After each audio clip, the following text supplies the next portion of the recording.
Talk, as I've made the announcement a couple times in previous streams.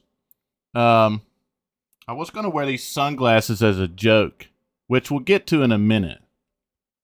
But I felt really out of place being the only guy in this podcast without sunglasses on. But these sunglasses are dark as shit and I can't see nothing. So, I reached out to a guy on TikTok. He's from New Zealand. And he is Maori. His name is Paka Davis on TikTok. He is a educational person as far as the language goes. He has his own program that you can actually go and subscribe to and learn the language.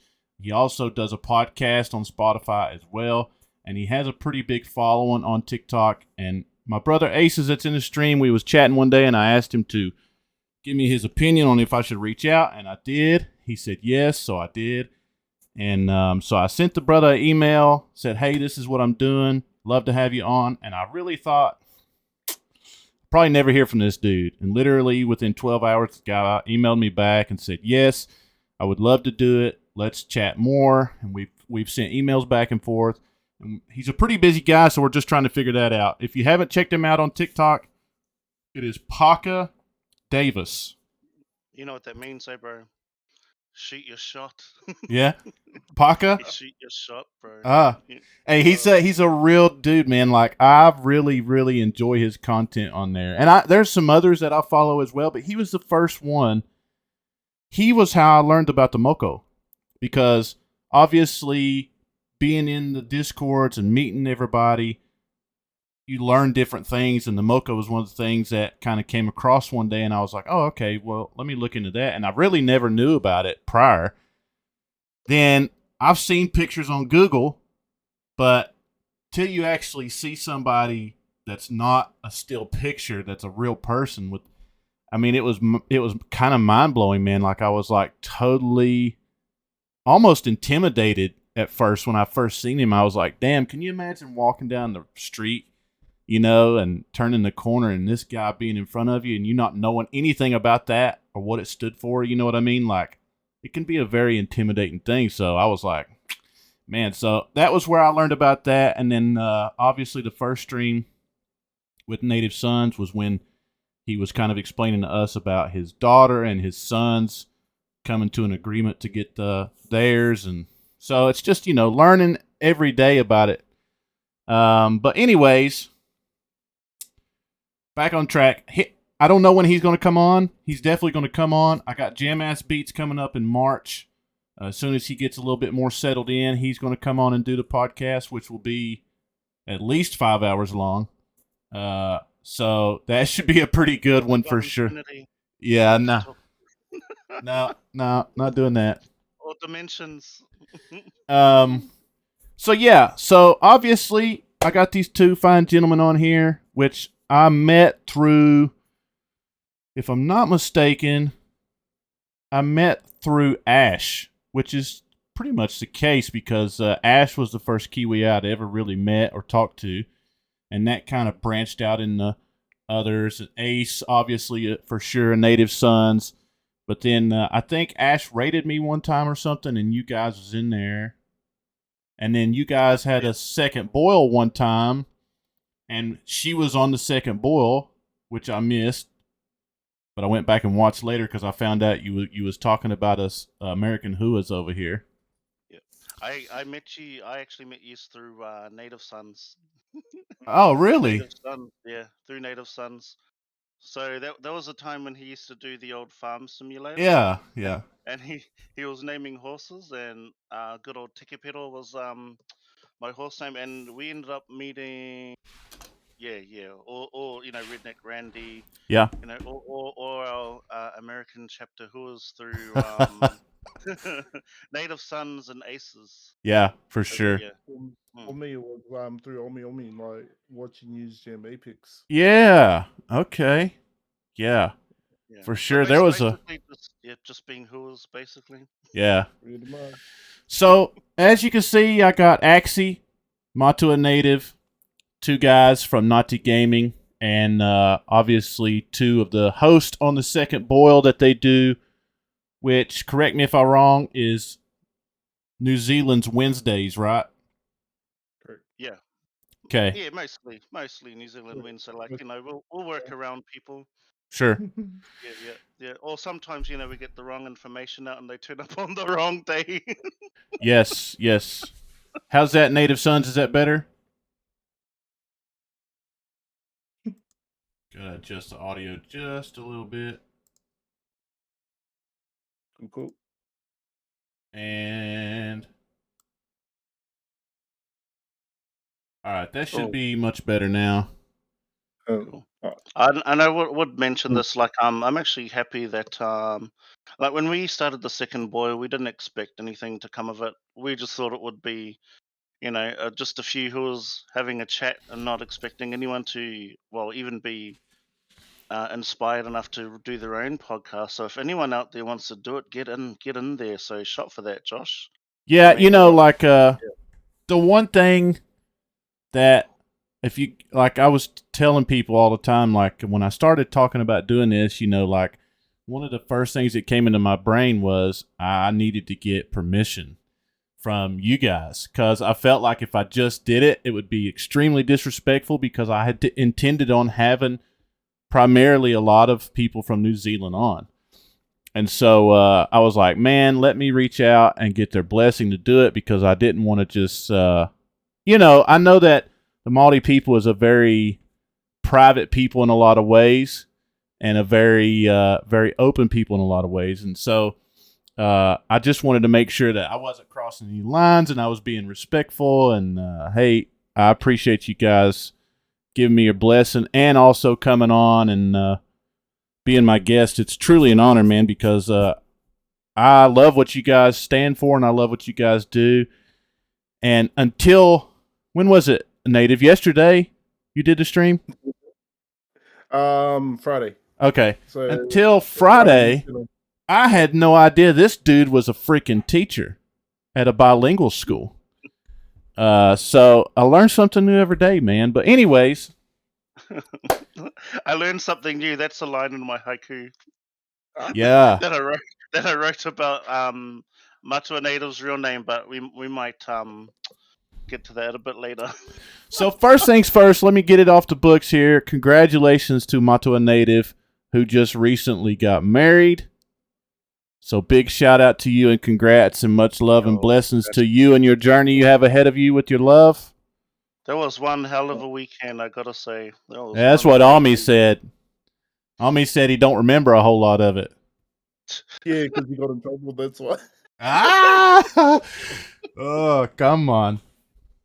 Honestly, the hua levels just rose, like, just right from the start. It just got crazy. I'm pretty sure that myself, Draydock, and Jam-Ass Beats were going to get a dong from my auntie because we were so loud. Honestly, I just want to put this story out there because you know how you say Māori, you roll the R, you got it right, and that is awesome. Like, a lot of people sort of make up an excuse that they can't. However, at the wedding, old mate is standing up there, he says, morehu, morehu, do you take Teresa? I'm like, hang on a second. How in the fuck you not roll the R there, but you do it here? You know what I mean? Oh, that's hilarious. Yeah, he goes, morehu. And I'm like, hey. And then he goes, Teresa. I'm like, what? That's hilarious. Yep. So yeah, so whānau, if you don't think you can roll your R's, do you butter your bread? Butter your bread. That's the R you need. R. Yeah. Oh, and ever since then I called Teresa Teresa. Yeah, so I took Spanish in high school for 2 years, and so that helped me out a lot with the R aspect of it and rolling your R's. And and then I watched the Paka guy, and the Paka guy actually breaks down a lot of words and says how to say them with the R's, and so that's helped me out a lot too. I won't lie. Tell me, Native, tell me about the wedding in that culture over there. Is it? I've been privileged enough in my lifetime that I've been a part of an Indian wedding, a Mexican wedding, an Indian Mexican wedding. And your Catholic. wedding, was it a week long? Yeah, but let me tell you, it was an Indian Mexican wedding. Yeah. And so it was like just the Indian ceremonial side was about 8 days. Then you have another 5 or 6 days for the Mexican side. And really all it is was a bunch of people getting shit-faced for like 13 days. Oh. Which I mean, we nearly got alcohol poisoning in 1 or 2 days, so. Why you gotta bring that stuff up, Ace? That's messed up. Anywho, tell us what it's like for a typical wedding that would be over there. Is it a lot like what's over here? Is there a lot of culture that goes along with it? A couple. Well, before I get into that, first and foremost, ka tia ke tēnei ra ka tuku ngā mihi kia koutou katoa. Koutou e hau mai nei ki te mātakitaki mai tēnei whakapāo, ki nungi te whārangi o Jay Gardner, a.k.a. Josh the Hua. Nā reira, neira Matua Native e tuku ngā mihi kia koutou katoa. Tēnā koutou, Cherbury, please take a photo, Matua Native. So, yeah. Okay. Talking about the wedding. Wow. Let's just say that we had some really interesting hua antics happen at the wedding. And so my birthday was the day before the wedding. Oh wow. Yeah. So I had a few people that turned up the night before, and then it was really interesting. Like some of the conversations. And still there the morning of, and then pretty up to a much. few hours before. Yeah. So, we did. I mean, it was a good opportunity for us to play up, but not too much to the point where we couldn't make it to the ceremony. So, we were very lucky in that sense. Massive shout out to all the whānau that came along, especially, to a lot of our streammates. Most of you already know. Omi was there, Sika was there, Draydog, Axie, Jam, they made a huge impact on it. We had Carly from Ngati Gaming. She was also there. I'm making a note of everyone you miss so I can rub it in extra later. Don't do that, please. Because I know they'll never let it go. They'll never let it go. Okay. But yeah. No, I'm just there were people there. A lot of people. Yeah. So I guess in terms of the context of the wedding, we did a mix of I guess it was Maori and Cook Island because my partner is Cook Island European. Mm-hmm. Not my partner, but I'm gonna get slapped. I swear, just for saying the word. She's now my wife. Okay. You need to fail on the VOD. Just say boom. Hey, I'll spend the past 7 years calling her my partner. Come in and give him a hook. So I finally get to with my wife now, all right? I appreciate that. So my wife is Cook Island European. Okay. And I'm Maori. So what we decided to do was we went infuse the Cook Island and the Maori culture to make it quite a unique wedding on our part. We wanted the wedding specifically to be in our own fashion as a married couple. I particularly like the Cook Island food that you said. Oh yeah, definitely. So we had the bridesmaids wearing is it aikatu or which is the traditional headdress for women. I think it's just for women or maybe women and men. I'm not too sure. Mm-hmm. And we had korowai there as well, which is the traditional Maori cloak. They were worn at the wedding, and honestly, it was a beautiful day. It was a hot day, very hot day. But apart from that, we followed the usual traditions. We had the normal sayings, the I do's, the placing of the rings. I guess when I spoke in Te Reo Māori and she spoke in English. Yeah, so I guess The it was your ceremony traditional. was in the ceremony was in 2 languages too, bro. Oh, nice. Yeah, oh yeah, Yeah. pretty much. Yeah. So we had my cousin who was reciting in Te Reo Māori like the blessings, and then we also had the celebrant as well who did everything in English. And It was the then from celebrant that said Morehu and Teresa. Oh, actually we'll never let that go. I swear, I swear. But then yeah, no, we went to the reception.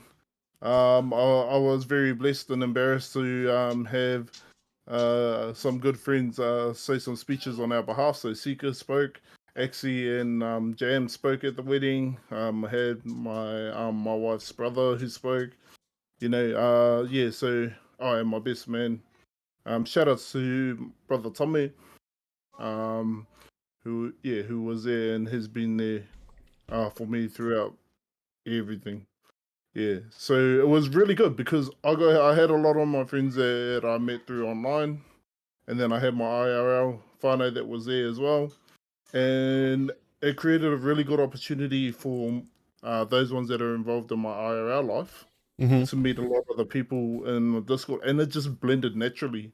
yeah. Yeah. Like it was That just a was an really interesting dynamic though, because at first, like when you say, "Oh, these are people I've met online," and it's the first time I've ever met them in IRL, and they're at your wedding, and like at first it was like, "Hey," Yeah. because Like what website is that?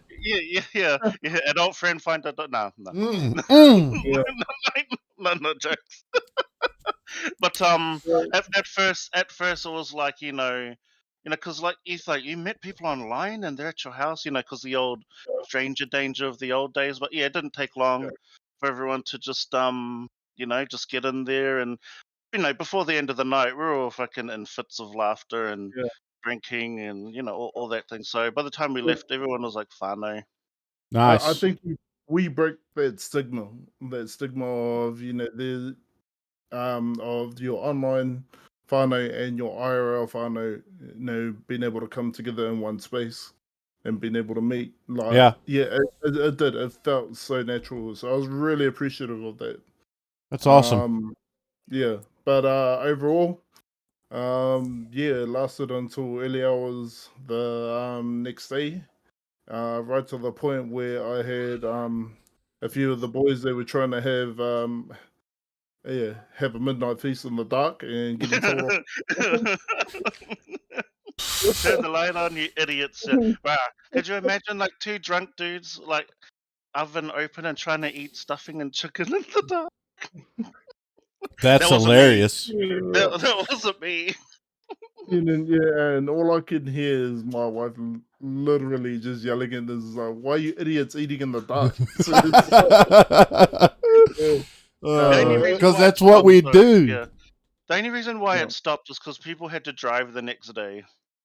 yeah. I mean, like I'm pretty sure some of us woke up and we were still like hammered, like Oh, Oh, and Ami, I talked like to Ami and he was like, man, I don't really remember a whole lot, but I can tell you that there was a lot of people that was hammered. And I was like, yeah, I kind of figured that. I gotta say, yo, sorry to Picky for drinking most of your rum. I didn't expect it to be that good. Like we were I've, just drinking it straight. It was so good. Phew. yeah. Oh, Yeah. with Like ice.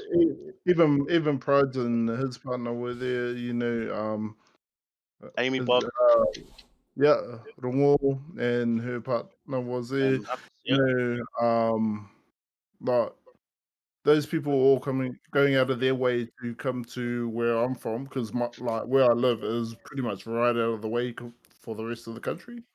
You know, honestly, like the appreciation levels were really high. You know, Yeah. I'll um, just put it this way: yeah, our great. roads are designed for scenery and not for access. Yeah. Yeah, exactly. So Yeah. where is it that? So do you both live in the same area, in the same town? You, No. So I live a good 4 hours away from Native in the north, okay. Yeah. and Native is on the west coast. Yeah. So believe it or not, I'm about probably maybe a 10-minute drive away from Uncle Aces and Auntie Books. Yeah. Really. Yeah. That's awesome. Oh yeah, get a Kai stream going. Let's go. Let's go. Yeah, I've seen a bunch of pictures. I'm friends with Prides on Facebook, and he posted a bunch of pictures, and there was like a bunch of group pictures. It was of you and Jam and Ami and a whole bunch of people you know, and it looked like you guys had a really good time. So that's awesome. So let me ask you: was there hakas performed at the wedding? Is that part of the tradition? Yeah, there were a couple of hakas. Yeah. I don't think Yeah. it's like a tradition. More of a if the feeling takes you there Gotcha. Yeah. sort of thing. Yeah. So like if that's how it pours out in that form, or waiata, or whatever you think is. Because when you're doing the speeches, it's more like the your intentions towards like the couple. Gotcha. Oh. Yeah, so I guess hakas being performed at ceremonies like that or at receptions, they're very spontaneous. Mm. They're not expected. Gotcha. But when they are performed, like it's It's a different empowering. feeling. Yeah, it's a different feeling. Because like even the ones who started up might not even be the ones who end up like because the people just join in, Yeah, because the to took all the things. So it might start off with just like a couple, and the next minute you see people run across the hall and pretty much. and running Yeah, across the hall to like jump in and stuff like that. yeah, So it's a really being there. It's the feeling, yeah. the wider of the event Yeah. that sort of And takes it away. Mm. it's really cool because we've got generic haka that a lot of people in the country know. Mm-hmm. So like when you've got like I said, like people from totally different backgrounds, but are very familiar with the haka, they see an opportunity there for them to engage in that haka as well. And just like I said, it's spontaneous. They'll just get up, join in. Next minute, I'm seeing my IRL friends haka with my online friends, and Yeah, I'm I like, saw Tamir run yeah, over, like I saw him yeah, run over and exactly, the boys. yeah, Yeah, so like what the bro says, because Ngati Gaming is a group of people all over the Motu. Like you have your own areas, haka, but then when you come together, it's like, oh yeah, we all know and jump in. yeah, Nice. Which isn't me yet. I'm still learning. I'm still Yeah, the first time I got to experience a haka was I watched the USA men's basketball team play New Zealand. I think in the nice. Olympics, if I'm not mistaken. But anyway, um, I seen that and they performed a haka at the first part of it, and I was like, "Holy shit!" If I was the guys on the other side of the half court line on the USA team, I'd be thinking to myself, "Dude, we're about to get the dog shit kicked out of us," you know. And this is Yeah, like NBA players, the best in the world, and I'm like, nah. I'd be like, nah. I'm just gonna. Can you put me on the bench? I'm not feeling too well, So that yeah, was the first time, and then there was which was amazing, and then the second one that I ever seen was of a funeral of a young man, and his best friend led the haka at the funeral, and it was a totally different emotion and yeah, feeling, and it was just like, the first one with the sports, it was like intimidating, which is what it's basically designed to be at that point. And then you have the flip side of the funeral, and it was just like I was overcome with emotion because I had no idea at the time. I hadn't met none of y'all. I wasn't even streaming, but you could just feel it. You could feel it in Mm. every aspect of what the young man who was leading it. Like you could just feel yeah, the emotion and the hurt and the pain and everything that led to that Wider and moment everything. was, man, it was as raw and real as you could possibly imagine, So, Yeah. yeah, You know what the um, amazing thing is too about that? It could be the exact same haka, but done in a different context. yeah, Yeah, you exactly. do feel like like you said, you were feeling the pody coming off them. for You could sure. feel the wider.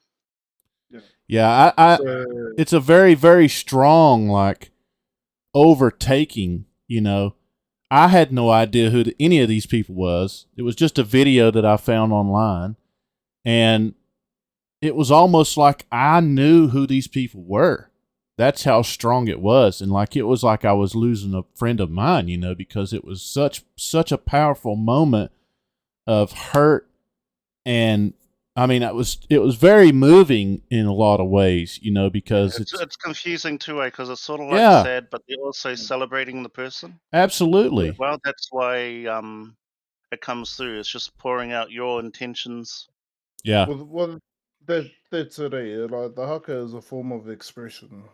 You know, so like you know, when you've got emotions surging within you, like it's just an opportunity to release that emotion and express it, so that people feel your passion.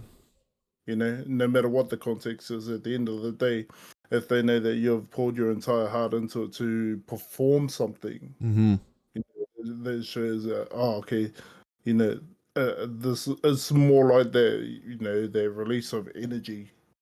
I guess a good example is, you know, like Dragon Ball Z, Goku like turning Super Saiyan. Mm-hmm. Good example of that. What does he do when he gets it? You know, he gets really emotional. Next thing, he's surging up and he's powered up to the next level.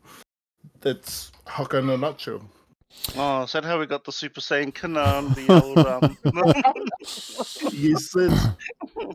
Yes, No, it it's is. true though, But because like like I say, as the first time really I'd seen it in that context, and it was like, man, I mean, it brought me to tears. I won't lie. I'm a grown man, and I ain't scared to tell nobody that I cry. But that it was a very emotional moment because it just brought everything out to the forefront. Because, like you say, at the same time that it's a very sad and emotional moment, it's a very celebratory moment too. You know, because you're celebrating the life of the person that's passed, and man, it was just it was real catching for me all over, man. I can't describe it. I talk to Ace about it all the time, man. I'm like, dude, the video will pop up in my feed on Facebook or something like that, or TikTok or something, you know, and I'm like, dude, every time I watch this thing, I'm just immersed in it, you know.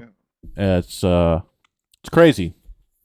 So a lot of us that have been brought up in that lifestyle, you know, and, like, it's very familiar to us. It's very common for us. But I can guarantee you, every time that it's executed, um, the butterflies are still there. The, you know, the nerves are still at like at an all-time high. So yeah, like there is I guess a sense of fear, excitement, passion, love.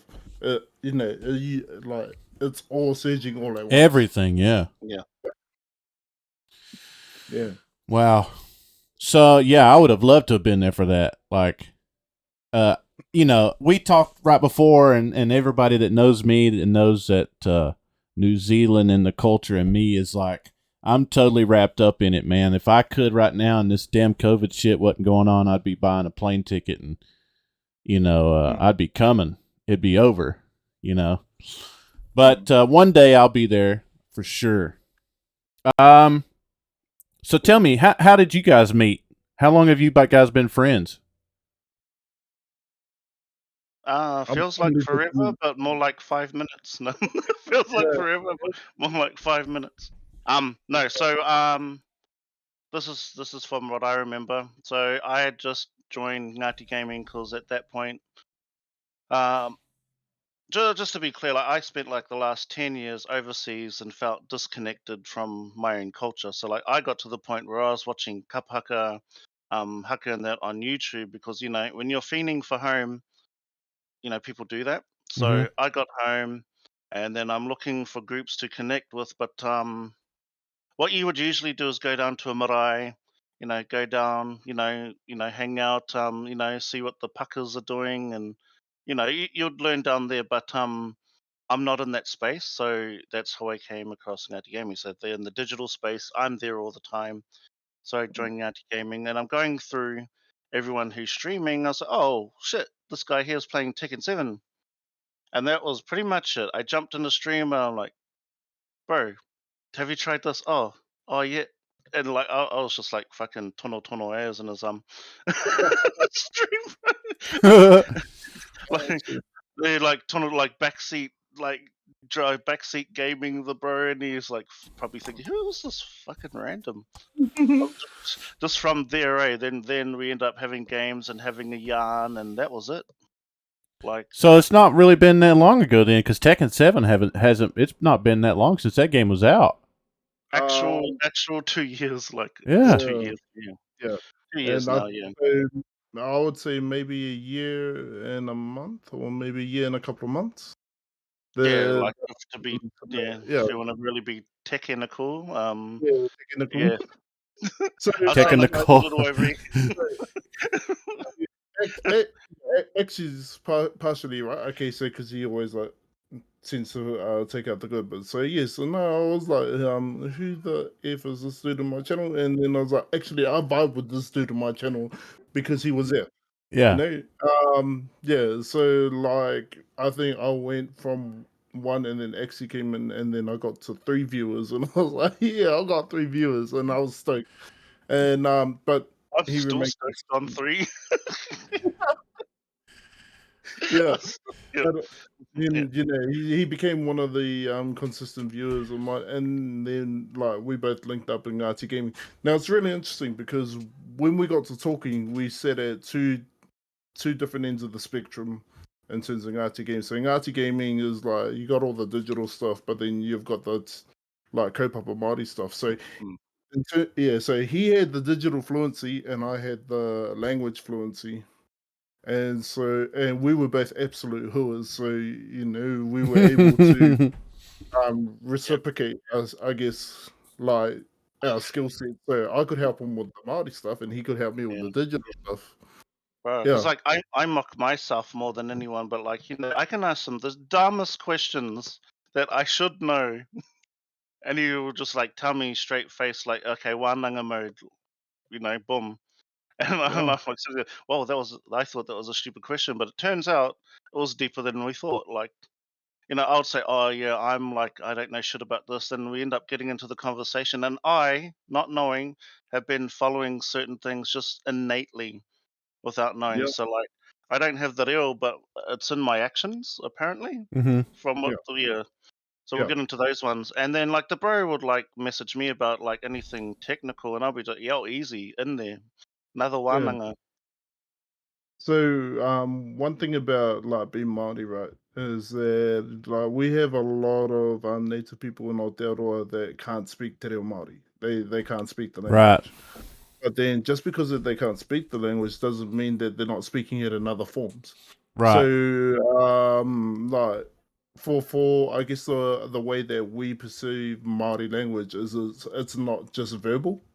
Like it can be done in visual form. So like drawing Māori pictures, that's speaking a Māori language, you know. Cooking Māori food, that's speaking a Māori language.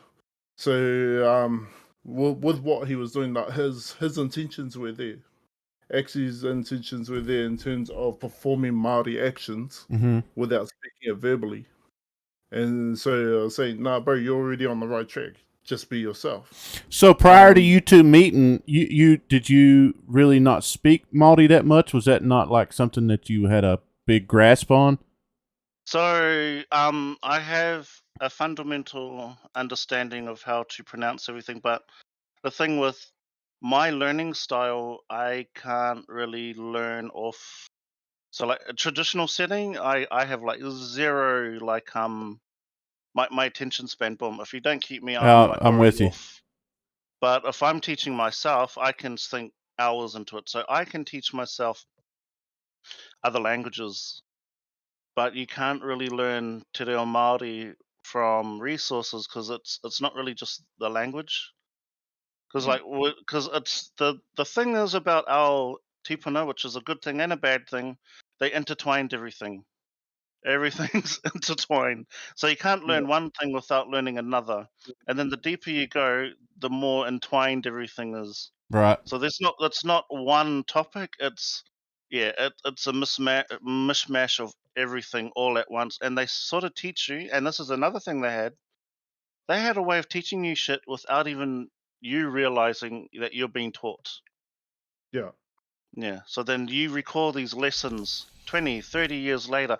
Oh, that's what my nan was trying to teach me. Yeah. But no ears, you know? Every- Like, yeah. right?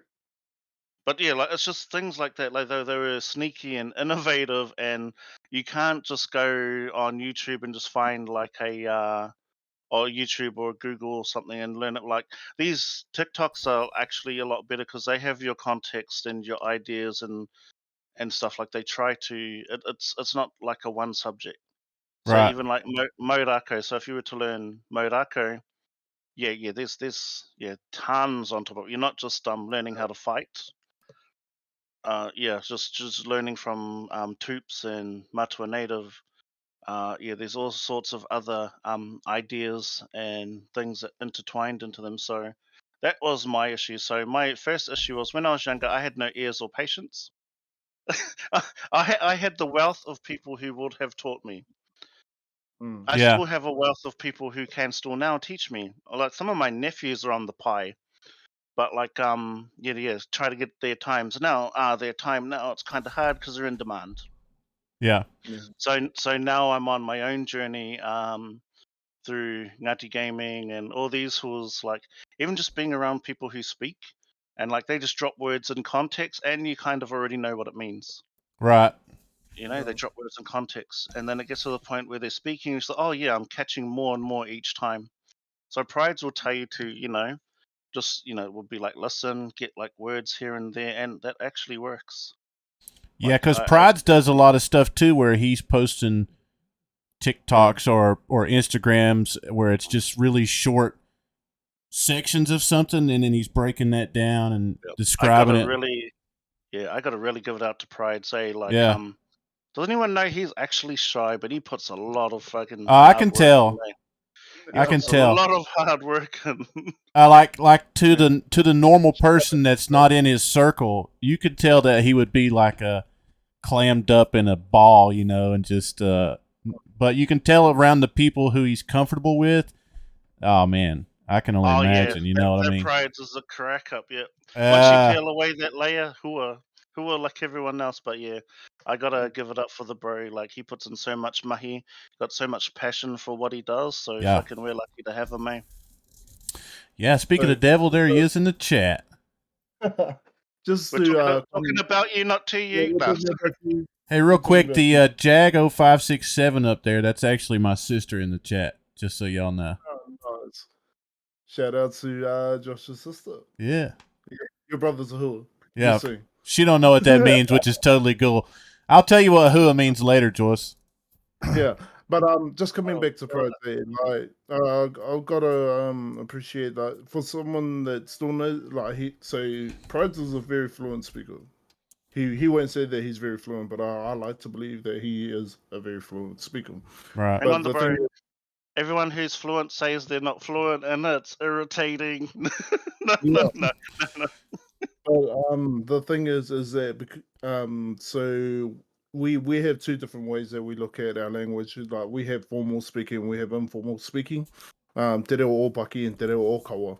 So what he does is he puts a lot of emphasis in his TikToks and stuff around te reo ōpaki, which is the informal speaking. And what it does is it makes it easier for those viewers to relate to the context of what he's trying to share. Like so for those of us that grew up as formal speakers, we had a more traditional upbringing, especially around like the learning context of formal speaking. And we like there are things that need to be done and need to be done right when you're doing formal. Informal, what it is that it gives an opportunity for those ones that want to learn the language a more safer experience, right? Towards learning it without having to carry the added pressure of making sure that it's done correct. And like for a lot of our people, especially those ones that aren't fluent speakers, it makes them feel a lot more comfortable engaging in that space because not everybody has had a positive experience in terms of being Māori. Yeah. Right. So shout out to Prides because that's what he does for our people. It's awesome. Yeah. So tell me, you guys met pretty much through streaming. Been friends for a little over a year. And how did I guess because you was already in Ngati Gaming, was you not, Matua? Yeah, so I probably was in there around about the same time as Prads. Okay. Right. So what is your role in Ngati Gaming, and tell me what Ngati Gaming is surrounding and what it involves.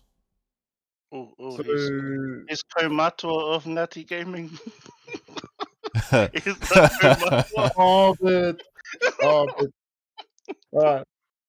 No, yeah. So my role is like, I guess. Oh well, to understand how to gaming first and foremost, there's aspirations there around us engaging in the esports stage as well as also promoting our language. So Te Reo Māori, Te Ao Māori, and everything that we do. I guess me personally, I tend to focus on the language and the cultural aspect of Ngati Gaming.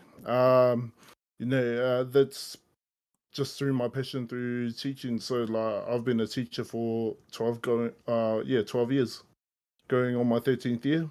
Wow, that's crazy. And I felt like, I had something I could offer that could potentially support this kaupapa. Little did I expect that it was going to blow up the way that it has now. So, shout outs to Ngati Gaming and Taiko, Te Maire, and everything that everyone in Ngati Gaming has put in place for this kaupapa to work. Hang on, bro. I'm going to interrupt you there because you just glossed over your teaching thing. In his 12th year, the Māori department in the school has established a tech hub. So he pushed for funding and got it to create a tech hub for the school, for his students. Oh, wow, dude. And he'd done that over Christmas, so this guy has not had a holiday. Wow, So really? he went and glossed over it like he usually does. So I'm going to bring that to the foreground. Yeah, he got it all done with help from Ngare through Victory Up. So Tech Hub with the intention for digital literacy and all the good stuff that comes with that. Nice, dude. So congrats, when brother. I say an IRL he is like a good teacher, it's like fucking, the least I could say. So yep, I outed you. Carry on. He does that. He glosses it over and does not acknowledge the mahi he does for his kids. Yeah, now, I was saying at the beginning that I didn't know you as a teacher. I didn't know until the other day. And I could tell by the short time that I was in there watching you, the way the kids was interacting with you, that you do a really good job. And man, that's pretty huge, dude, man. Congrats to you. Oh yeah, it's a collective effort. Lies. It's a collective effort, but you're the one who got it done. They make me tell them what he had to do to get it, bro. Those kids, they make it worth my time. Absolutely. I'm chucking it out there. He fought the school. The school tried to sabotage him, but he got it done. Yeah. So, like my heart is for the students. This is the way that I always portray my jobs. It's like I love working with the students. I hate management and I hate paperwork. 100%. Don't we all? Yeah, exactly. But the thing is that like if I could just be in front of the not even in front of the students. Like I'm usually just putting stuff up on the projector for the kids to see, and then I'm sitting there having a coffee, and they're the ones that are teaching themselves. Because I have my leaders, and my leaders have that experience and that knowledge to be able to share what information that they already know. So I don't really see them as just my students. I see them as family. Right. And so as a family, like we tend to get together. We know our experiences. My classroom is the only classroom in my school that is what we call vertical. So every other class has a year level. Like here, it might be grade 1, grade 2, grade 3. Yeah. Like here we have year levels like year 9, year 10, year 11, year 12, year 13. Mine's the only one that has students from each year level going from year 9 to year 13. So we implement what's called a Matua kind of system, where our older ones are looking after the younger ones, and I'm looking after the older ones. So I teach the older ones to be teachers for the younger ones in the classroom. Oh, that's awesome, dude. Yeah, and then after that, I'm like, go, be you, do Yeah, your thing. spread your wings and fly. Yeah, exactly. And so they take over the classroom, and I can sit there with the coffee and Yeah. just enjoy them. You know, the other thing after Playing reading, COD Mobile. yeah. So I got a peek at one of the bros' lesson plans, right? The way they do it in New Zealand is you have credits that you get, and you need to get X amount for the year. Mm-hmm. The way he set up his class, you get 2/3 of those in the first term, and there's 4 terms in a year. So by the time the second term rolls around, they're done for the. They're pretty much done. Everything that's required for them to learn, in the curriculum is done, and they But have I get the the rest. sense though that that's not the focus really, Yeah, that is because not the focus, but that's just the way you to know what I say, mean, yeah, measured against the normal curriculum, he does far more than what is required. right? There's no such thing as the 9 to 5 teacher for this guy. He goes 9 to 5, and then he goes from 5 to 4 a.m. Yeah, So the intention is like, okay, so we'll tick all the boxes early so that we can actually do some proper learning once yeah, once all the boxes for the system. I Yep. mean, like, so what we did was we sort of found a flaw in the system and exposed it. They're meant to be starting the credit system about 2 or 3 years before they finish school. Yeah, no, we started as soon as they get into high school. So what we've done is we've given them a 2-year head start. So by the time they reach the proper year level that they're meant to start at, they've already completed that level. yeah. Yeah. See, But like here, it's we have basically a lot similar system. You know what I mean? Like we have a point system that you must have enough points to graduate or move on to the next year, or whatever. But you know, I like as soon as you said that, I'm thinking to myself, the goal is to just knock out as much as you can for the system as quick as possible. That way, there's no pressures of anything, and you can just breathe Exactly. and enjoy it. Yeah. You know. yeah. But the cool thing about it too is that the creativity starts to come out once all the systematic processes have been Yeah. achieved. Well, once all the boxes have been Yeah. ticked, then the actual creativeness comes out. The the strengths start shining through, and then like the kids can really get to know themselves as well when they before they even leave and know what they want to do. Yeah. Yeah. Like one of the things that stuck out in the stream that I was watching him the other day is he was asking the first kid, he was like, so what subjects do you take? And he was like, basketball. And I was like, what? Basketball's a class? Where do I sign up for this? What was it? Mathletes? Is that what it was? Mathletics. Yeah, mathletics. Yeah. I was like, wow, that sounds really cool too. So what do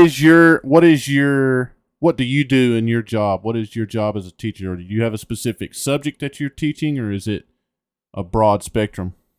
So okay, this is a bit of a story as well. So bear with me, please.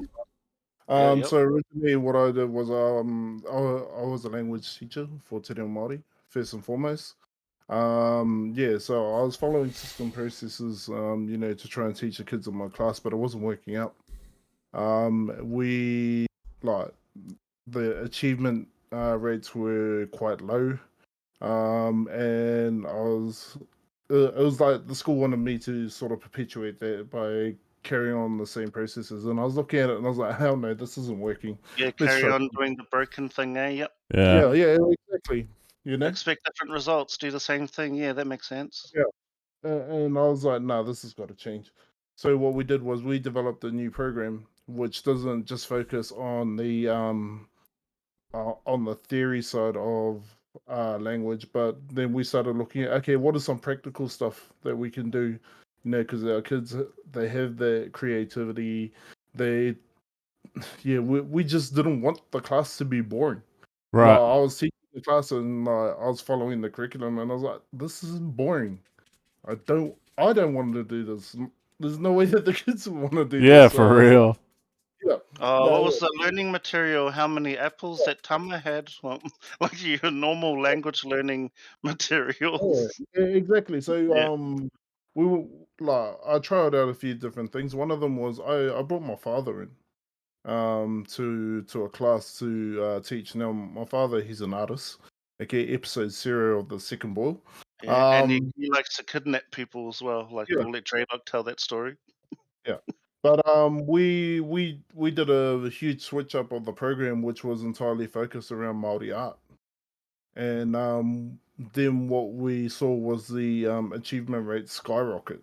You know, like not kids not only passed, but they also got a head start into the following year. Yeah. And so I was like, wow, we could actually do this. And then the former principal at that time thought that I was cheating the system, because he was like, how is it that these kids have got credits on all 3 levels, yet they're not at that year yet? And then I was like, well, is it working? And it's like, yeah, but it seems a little bit dodgy. We need to review this. So they took the program away. But then we got a new principal. And so I reintroduced the program again. I was like, hey, I've got an opportunity here to help these kids succeed and also get a head start on life. How about we go and do that? And then she looked at it, and we had the deputy principal was sitting there going like, nah, this ain't gonna work. And then she was like, nah, actually, well, let's give this a go first and see what happens. Last year, we had a 95% success rate. Wow. Yeah. And how many years have you been doing that? So this program, I've only been doing it for the past year and a half, maybe 2 years. Oh. And you've already so turned it around to 95%. Man, that's freaking awesome, dude. From 13. Whew. We went So, from 13 to 95% pass. yeah, he's glossed over more. Usually, the kids he gets are the ones that usually end up slipping through the system. Yeah. Yeah, so he gets the kids, and like if well, let's put it this way: one of the kids didn't feel safe, so he gave them a safe place to go to. Yeah. Like That's he huge, man. actually looks out for the well-being of all of them. Like sometimes we'll be just like online talking to say, oh yeah, and he's waiting for some family member to pick up one of his students because they didn't feel safe where they were. Yeah. It's a say less thing. It's like, okay, if you don't feel safe, and he goes way out of his way. Yeah. I don't even mind if we just all talk about like what this guy does, because he never brings it up.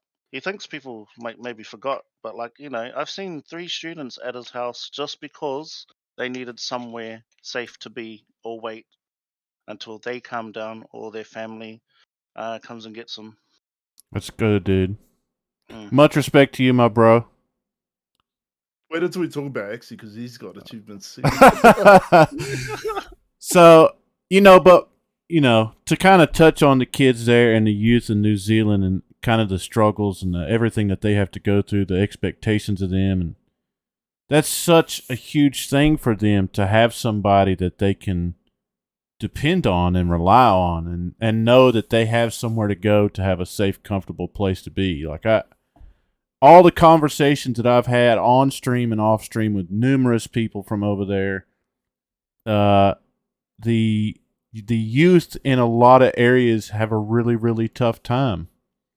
And so does the youth over here. Obviously, there's a lot that don't ever see that here, but there's still areas of this country that we live in here where the kids really struggle and don't have the same chances as others. And so all the conversations I've had, the youth really, really struggle at times. They have different paths that they can take, and it's not ever changing. It's the same paths over and over and over and over. And so one group takes that path, then the group that's behind them sees that and sees how easy it is, and they follow. And so I think it's really awesome to hear that story.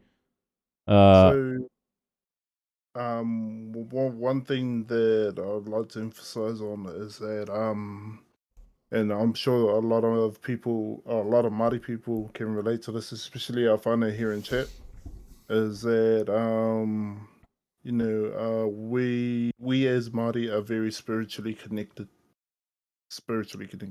Mm-hmm. And so what we tend to do is we tend to draw strength from those ones that we have a special connection to, especially those that have passed on, to make sure that we meet the outcomes that we need to for our people.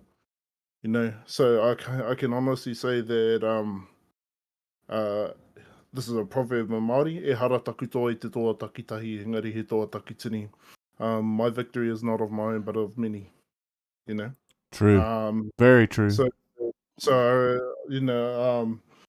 I guess all the acknowledgements and praise that come from completing the work that I've done, I'll pass it forward to those ones that have supported from the get-go. So, full credit to them, because if it wasn't for them, I wouldn't be the person that I am today. True. Very true. Much respect, my dude, man. Yeah, and we all can name that person that had that that pivotal influence as well. So like the people that helped shape us. So for the bro, I'm sure it's his nan. Yeah. Shaped him to the person, and like the proverb stands still because it'll be her, his nan's teachings were passed down and intentions, but the other thing too is we adapt them for change. So the other thing we realize is like our ancestors were smart enough to make decisions based on the spirit of the times. So so this is an example I use all the time. So like there's the wider side to don't cut your hair at night and stuff like that. But when you think back to their days, there's also a really fundamental reason why you don't cut your hair at night. Because it was dark. You don't take to yourself at night with like sharp objects. Like, just normal things like that made sense, you know what I mean? Right. Like 300 years ago, there's no, you can't just turn the light on, it's dark. So don't do that at nighttime. Like it's just like things where you make the connections of what works then to now, you can sort of move forward. What the bros says too, those like we do take our teachings forward and we try and do the positive things. The other thing I would mention though is like there was a point there, like I know the bro Josh talks about how you're like engrossed with the culture, but there was a part there where our culture was like almost died. So there Yeah. was a bit of a migration during like the 60s and 70s where the urban migration, and this is where I put like a big ngā mihi to the people who stayed home, struggled and stoked the fires for everyone else and retained what they could. Like all the ones where like like the idea is like you have these cuzzies in the country, and then the cuzzies from the city are coming through, and it's they got all this flash stuff. But because of the ones who stayed back and kept, the culture strong, we are coming back stronger. So I got to put a big ngamahi out to the ones who, stayed, on the whenua, stoked the fires, kept the culture alive. Because now I'm able to come back and be able to, learn and absorb that knowledge. True. Yeah, That's so, extremely deep. Yeah. But, those conversations, I say this almost every time I have one of these streams. These conversations are the ones that more so for you guys than anything, but for us too, because like prior to me streaming and prior to me joining the Discords and meeting Ash and Ace and Native Sons and you guys, like I knew absolutely jack shit about New Zealand. I knew absolutely. To be fair, bro, we're barely on the map, so we get left out. Yeah, but I knew it existed. Like I said, watched the Olympics and the basketball team and rugby and but like I never knew of the Māori culture. I never Never knew that even existed. And I feel like there's so many different things like that in so many other countries as well. Like that's part of the reason why I want to do this, because there's so much positive and rich cultures in this world that is just not talked about. And you know what you just reminded me of? what? So there are these games, these league games. So it's like our Maori versus the Aboriginal Team League, and that was like the first time they've had their war dance and on like we do the haka and they do theirs. Mm-hmm. My thought on that was that it's about time. They are probably one of the oldest cultures on one of the oldest islands, and they finally come through and represent themselves. So, like on that note, you're saying there are cultures that people probably don't know about, Yeah. and being able to and have a platform to share it. That's fucking big ups to you if you manage to be able to do that and bring all our people together, because it's quite diverse out there It is, man. Like and it's beautiful. if you know Boss Hoggy I had on 2 weeks ago. He's from Ireland. He served in the military. Like there was so much that I knew about Boss Hoggy because we talked a lot off stream. Like we're really good friends, even though we live, around the world from each other. Like I learned so much about the dude and the history and culture of just where he lived at in Ireland, in Northern Ireland. Like it totally blew my mind, and it gave me a totally different perspective and amount of respect for the guy. Like the more and more I do these, the even more respect that I have for not only the individuals but for the culture and what it stands for, and prolonging that. I want to be a part of that. Even in my small part that I may play here in a little northeast corner of Tennessee in the United States, like it's such a important part of this world that we live in that if you just don't talk about it, it's going to go away. And the only people that's going to be talking about it is you guys over there amongst yourselves. And people everywhere needs to know about that, I think it's crucial that you do these things. I think we're at a stage where indigenous cultures are becoming more and more accepted in common society. True. Like it's gone from I guess ignorance to inquiry. It's like, oh wow, now we're finally at a stage where these like we're hearing voices, and I guess systems have been put in place to help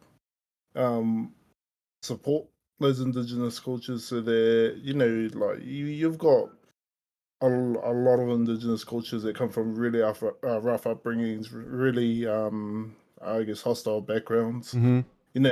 They haven't had the best experiences in life, but I guess the learning from that comes. It's like, well, now that I'm starting to know, I'm starting to understand more, and the more I understand, the more I guess Yeah, the hostile backgrounds are more due to circumstances too, bro? Yeah. exactly, yeah.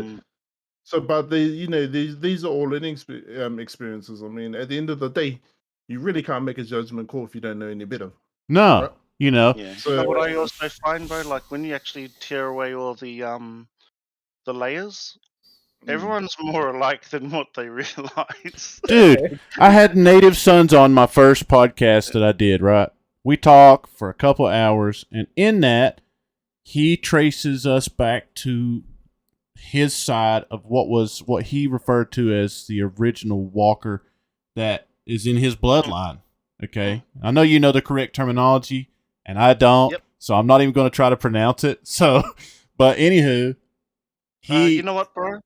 So if you were to try it and you were earnest and got it wrong, that's fine. yeah, Right? Yeah. As long as there's the effort and intention, getting it wrong is fine. Around us, yeah. that's why Ngati Gaming are there. So like you could give it a go, get it wrong, and it's slowly like it's all good. This is how you say it next time or whatever. But yeah, but I'll let you carry on. Yeah. oh, yeah, completely like sorry. Sorry, bro. There was a saying that I shared with Seeker, which really resonated. Actions speak louder than words, right? True. Intentions speak louder than actions. You know, if you have the right intentions, like no matter what actions you did, you know, if you done it out of respect and you can admit that you've been a mistake, that's growth, that's learning. You Yep. know, so by all means, feel free to make mistakes. We celebrate mistakes here. Yep. Okay, because it's learning. Yeah. Yeah, I make many glorious mistakes. But they're learning opportunities. Once you And really start diving into cultures and backgrounds and bloodlines, like when Native was on the stream and he got back to his original person that was in New Zealand, he was talking about his partner and his partner's bloodline, how it traces. Now he pronounced it different at first, but his partner's bloodline traces back to Crawford. Yep. That's my grandfather's name. Like, when you stop and think about that, yeah, you know what I mean? Like, how small that really is. Now, that is whakawhanaungatanga. That's what it's mind-blowing because when you think about it, like, if it hadn't been for Twitch, and primarily if it hadn't have been for Ash Little Lady, I would have never met Ace. In turns, I would have never met Native. And then to find out that potentially there's bloodline crossings to where, you know, that could coexist there. I mean, it's crazy when you stop and think. I knew absolutely nothing about New Zealand. And now here I am having full-length conversations with people with potentially the same bloodlines. You know what I mean? Like, yeah. It's crazy, here's dude. Here's a bit of New Zealand culture. So something that I don't know if you'll pick up on it. When we meet someone for the first time, we usually ask what their last name is. Yeah? Yeah, most people will ask, what do you do? You know, where you from? Most of the time we're like, oh, what's your last name? And even just from the last name, we can trace. Like, if you've done that mahi, you can usually trace back. So, like, which is also a bad thing too, because like if you're looking for, you know, if you got like a girlfriend and you're a teenager, and oh yeah, mum, meet my girlfriend, and oh, what's your last name? Da da da. No. It's like, no. Yeah, we need to have a talk here, okay? Okay. That's a no. But why? Are you, oh, she make a no. She's your auntie. No, no. But like, because yeah, because you can do that, you can trace back the names like rather easily. Yeah, not that what doing cousin, eh? What doing cousin? But yeah, that is so yeah. If you moving forward, you'll notice a lot of us will be like, you know, what's your last name, and we can even just from the last name. So if you were to drop like a Katane or something like that, oh, you'll be Taranaki. Of Tana, Moirewa, like you know where they're from straight away, and you probably know some of their family. You know, Yeah. Tairoa, you're from Pipiwai, or you know some of their Adams, Ahipara. That's crazy. It's such, when you think about it, like in the United States, in the Midwest section of the United States, it's very, very unpopulated in a lot of areas. And we still have 350 million people that live in this country. You know, when you look at all the land that there is available out there, it's a lot. And to think across this big world that we live in, that, you know, here I am, I'm 40 years old, and I met a guy from New Zealand, and he has some people that he's with that's got the same last name attached to the bloodlines. It's just, it's mind-blowing, dude. I love it. It probably wouldn't take much to connect there, eh? Just to follow that Crawford name back to see where it crosses over. Yeah. See, the cool thing about that, is that you have 350 million people over in the States. Yeah. We have 5. Yeah. So, well, what we have here in Tennessee is more than what you have in New Zealand as a whole. I believe you. I believe you. The thing about that is that you have options. Yeah. Yeah, some of those options are not that great, dude. I'll just tell you. You know what? When I was in like high school, right? I knew about this, so I was like, yeah, I'll probably just go for people who like just aren't Polynesian at all. You know, I thought my missus was Asian. Turns out she's from the East Coast, so I was bamboozled. Oh man, Being from Ngati Peru, East Coast, I'm like, God damn. that's hilarious. So, tell me what it was like for you guys growing up as a kid, especially Māori in New Zealand. What was that like for you guys? Go, bro. You got this. Oh, for me, I was oblivious for the longest time, eh?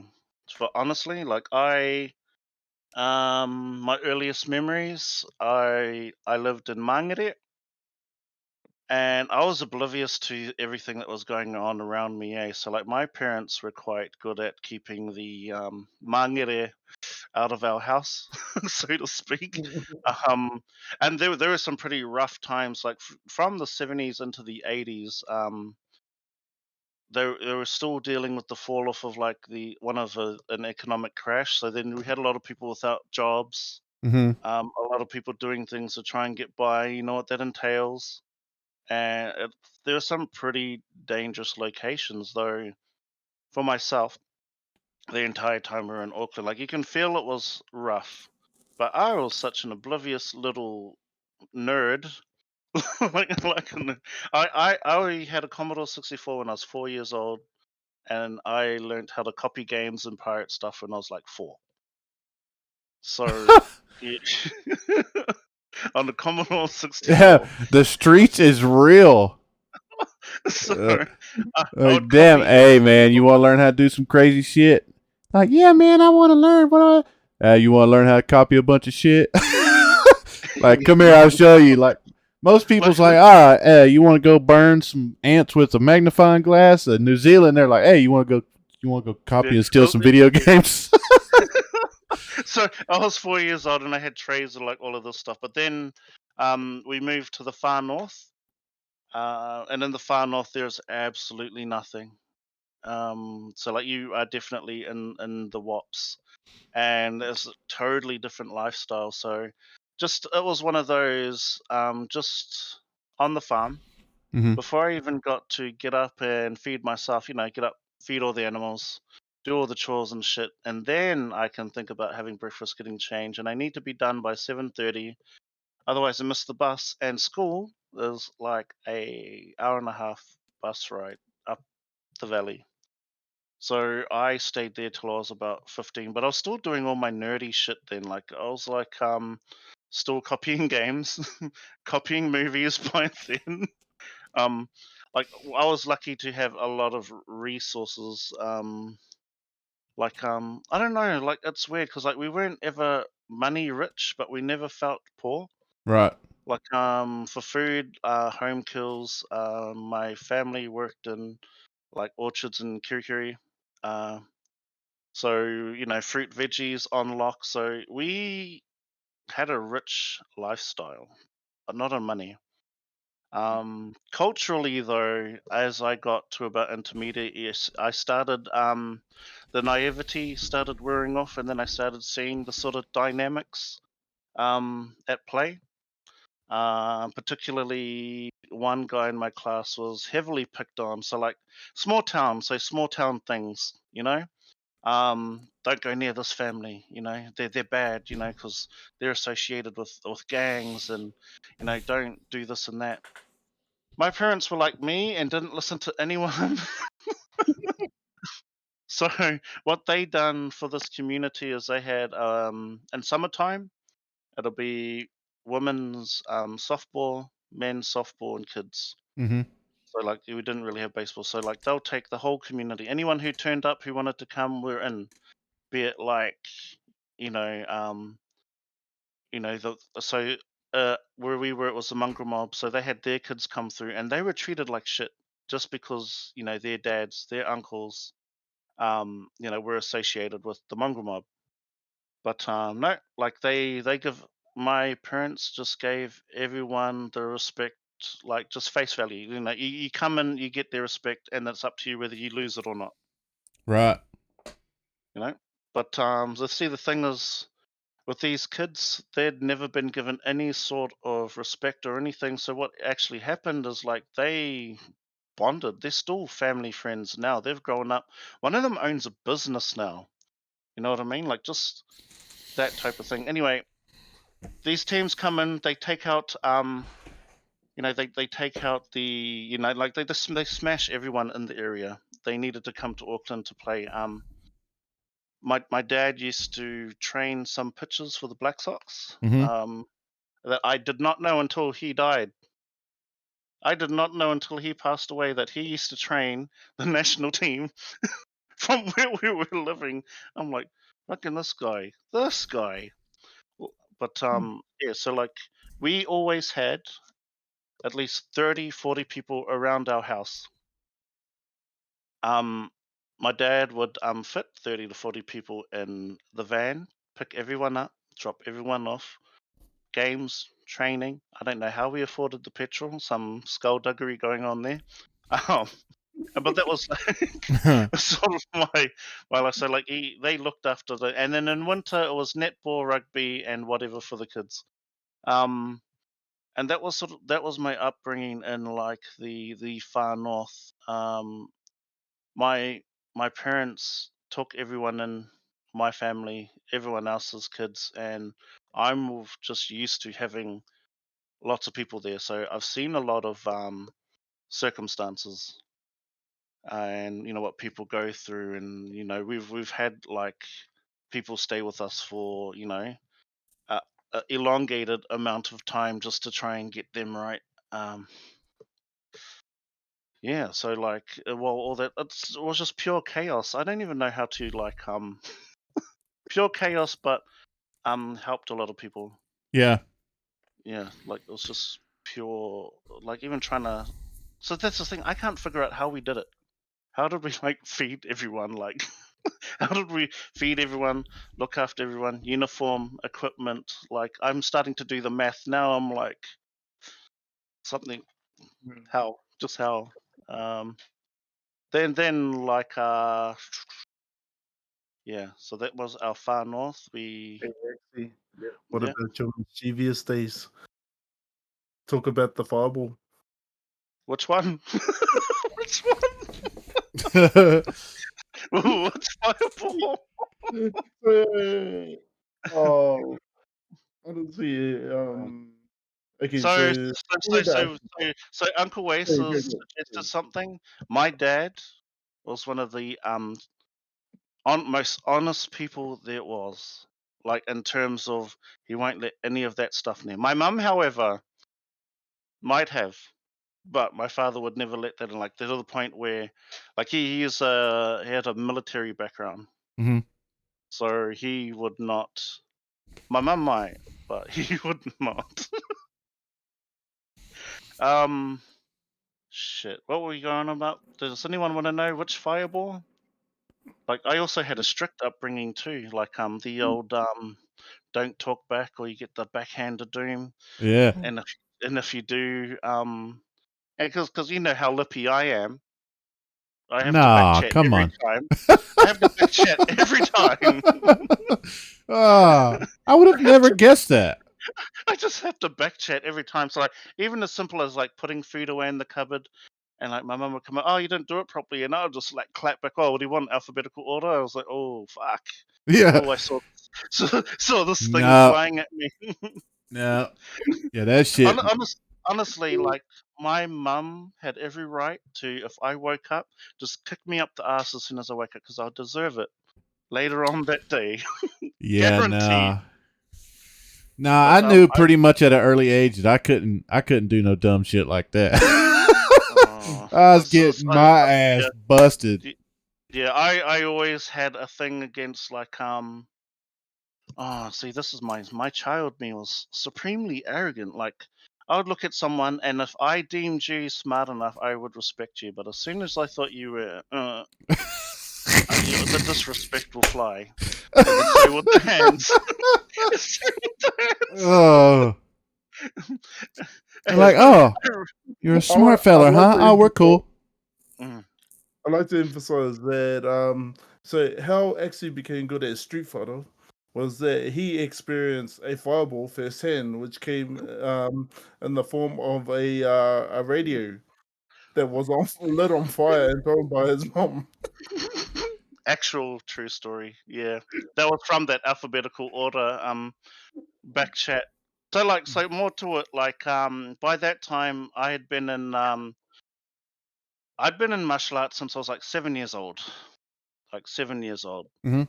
And by that age too, it's like I would never raise a hand against my parents, but like, you know, when you train for so long, you just do things Naturally. reflex. Yeah. So I was blocking. I got swung and boom, block. I was like, oh no, it's gonna make it worse. And every time I blocked, it made it worse. It made it worse to the point where I was being hit. You know that thing that you sharpen the knives with? Yeah, You yeah, know, yeah.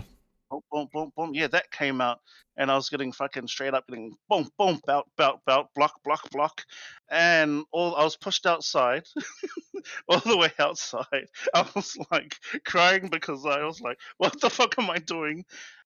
To the point where I end up down in my sleep out. Mum came in. She frisbeed. I remember those old stereos that had like the glass panel. Somehow that had come off. She frisbeed that at me like frisbee did at me. I had to sort of slap that out of the way, and the next thing to come was no doubt the radio was on fire by then, and that was flying at me. It was on fire and flying at me. Oh no. So like just to be clear from the cultural aspect, our wahine are strong and they don't take no shit. Like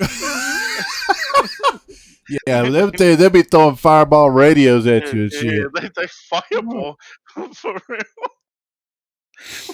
And that was just one of the fireballs. There was another fireball where I nearly blew up the front of our veranda. Jesus Christ. Yeah, so like the backstory to that, one of our teachers, science teachers. So like if you ever listen in science, right, they teach you a whole lot of stuff and they don't realize like how to make bombs. Like we had a string of lessons leading up to our 5th of November, which is our Guy Fawkes, so fireworks. So I had a lot of stuff on hand. So basically, anyone who was listening, I was like, oh, okay. I'll try this idea I had. I probably won't go into how to make this particular bomb on stream, so sorry, stream. Um, Basically, I had my payload. It was in the. Remember those old things that used to have film in it? No, I Like, don't. Yes, I no, do, no, but I'm that's going to say no, yeah. I don't, in case there's No, any you don't. feds Yeah, watching cool. my stream. Mhm. I had one of those full of black powder compacted. And my fuse was a speaker wire looped, so it just needs to get the thing. And I buried that Speaker in a wire. quarry. There's a common Yeah. denominator in this last couple stories. It's involving speakers, and the end result is fire. So So one got thrown and blown up, and the other one you took and fixed and made it blow up. yeah, and then like I had about a good 30 meters of wire, so that like I was hiding in a place that I thought was safe to cross it on a 9 volt to get the heat come through, and boom, I buried it. The cradle was about 5 meters away from me, so like it like fucking like had the explosion of doom, and like everyone heard, everyone came out, could proceed to another hiding, one of many. Just stories like that. Like I wasn't even allowed to burn rubbish because like I'll find something to make it blow up. Like just. But those are like far north country things. If you do that in Auckland, I probably would not have gotten away with it. So like Yeah. yeah. So So far up north thing, it's just like that's everyday thing. pretty much. Pretty much. You get bored, mate. You get bored. So like my thing was like yeah, fucking science, chemistry, and explosions. Yeah. So like after that, yeah, I just kept on with the techie nerd stuff when I left. Got very boring afterwards. I swear. No more explosions. Did you play any sports in school or anything? So other than the teams that we took, there was softball, there was the old rugby, but most of the time it was really martial arts, and I used to go to quite a few tournaments. So I what won quite a was your few. specialty in martial arts? What was your teachings there? Okay, so get this. The ones that I joined, because this is like the 90s, it's whatever was there. So like from about 7 to about 15, I was in Taekwondo. Won a few nationals there, but just bored again. I was like, oh, you get to go to Wellington. I want to go to Wellington, sort of thing. Then when we moved back to Auckland, there was Wing Chun, because that was what was nearby. And then from about mid 20s through to like question mark Bujinkan. I don't want to give away my age. So Bujinkan is a type of ninjutsu, by the way. Gotcha. Yeah. And it was more for of the I just enjoyed it. Yeah. I enjoyed it. It was a way to get out of, at the time, a sort of mundane cycle, like living up north. Otherwise, or I wasn't actually trying to practice real Hadoukens on us. Yeah. Practice real Hadoukens. Yeah, so you got trips and stuff and tournaments. You go away to Wellington, wherever. It was like, yeah, I was in it for that really, but then I just ended up enjoying it. Then when it came down to high school, it's just like, well, whatever was within reach. So I could walk there, I could go there, sweet as, and then yeah, same with the others. Actually, a few guys that went to MH, they have they teach now too. So, and they're Maori, which is interesting. We've got a few ninjas out there, but you'll never know that they are, because they don't walk around and go, oh yeah, by the time look at the shit. That's not real though. That's not real. No. So Yeah, you had Taekwondo, a lot of any jujitsu. Jiu-jitsu, not so much jiu-jitsu because it wasn't really there at the time. Right. Yeah. But like if I wanted jiu-jitsu, I had to go fucking way out to get that. Yeah. Yeah. So is that stuff today? Is that stuff over there pretty deep? So Taekwondo, I know, is fully. So there's two types: Federation and another type, and I know it's heavily connected back to its roots. Mm-hmm. Wing Chun, I think, yeah, like I sort of knew the whakapapa there. So like, oh, where'd it came? Oh, no. I can't remember any names now that you're asking me about it. But I have to come back to the Wing Chun, and then Bujinkan. It's still heavily they still reference Hatsumi. Hatsumi Sama is sort of like the creator. Like I think it's like 7th or 8th. Okay. So they do go back to the roots.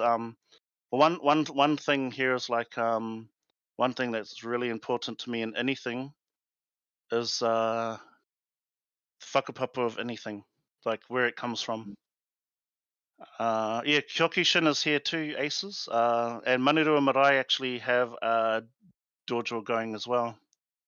Kyokushin style karate, I think. Yeah. It was more of an escape for me. Yeah. Yeah, escape for me to be able to, and like you learn a lot of really good stuff, meet a lot of really good people.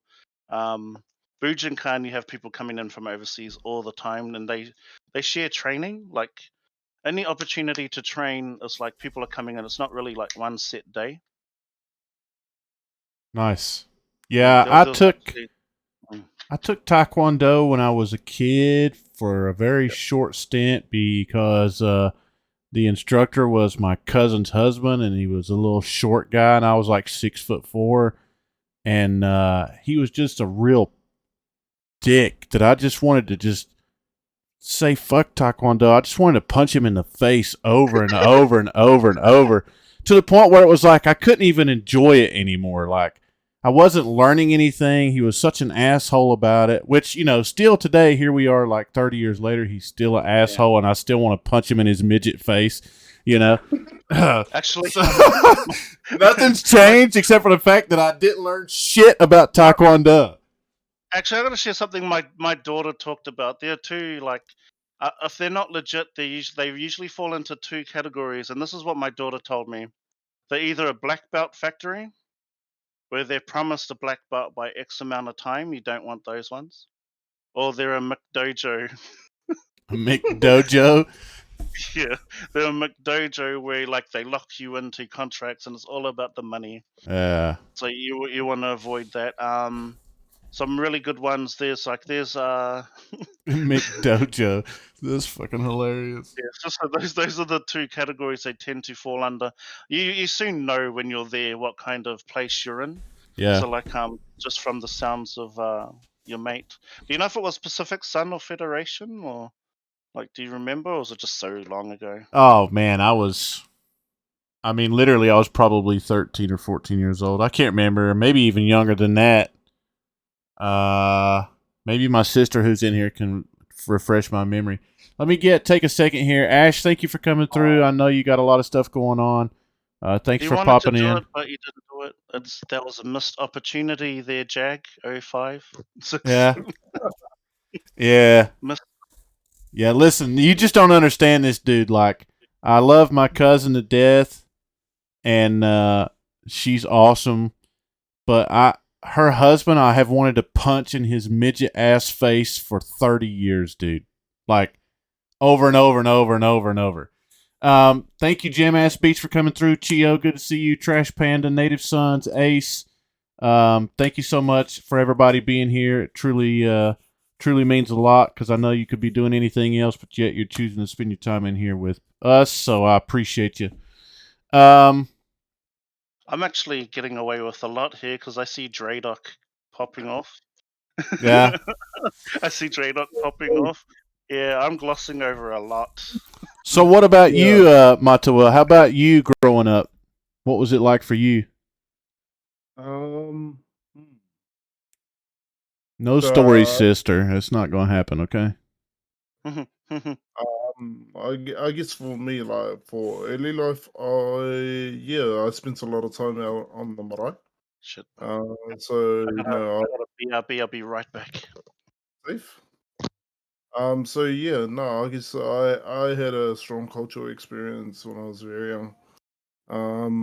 So my grandmother played a huge part in helping to look after our marae community, our Maori community out on the Wops.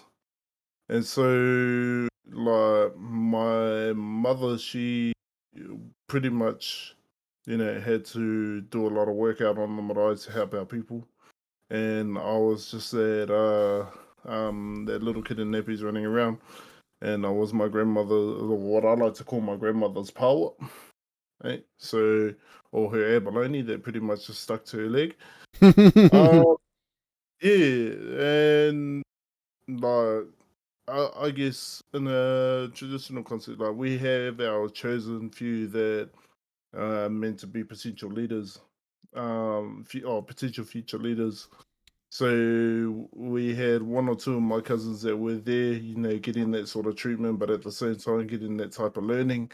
And then there were the rest of us who were growing up to be workers, or we were the worker bees. No, no, not a lot of nothing really special, just pretty much helping out where we could.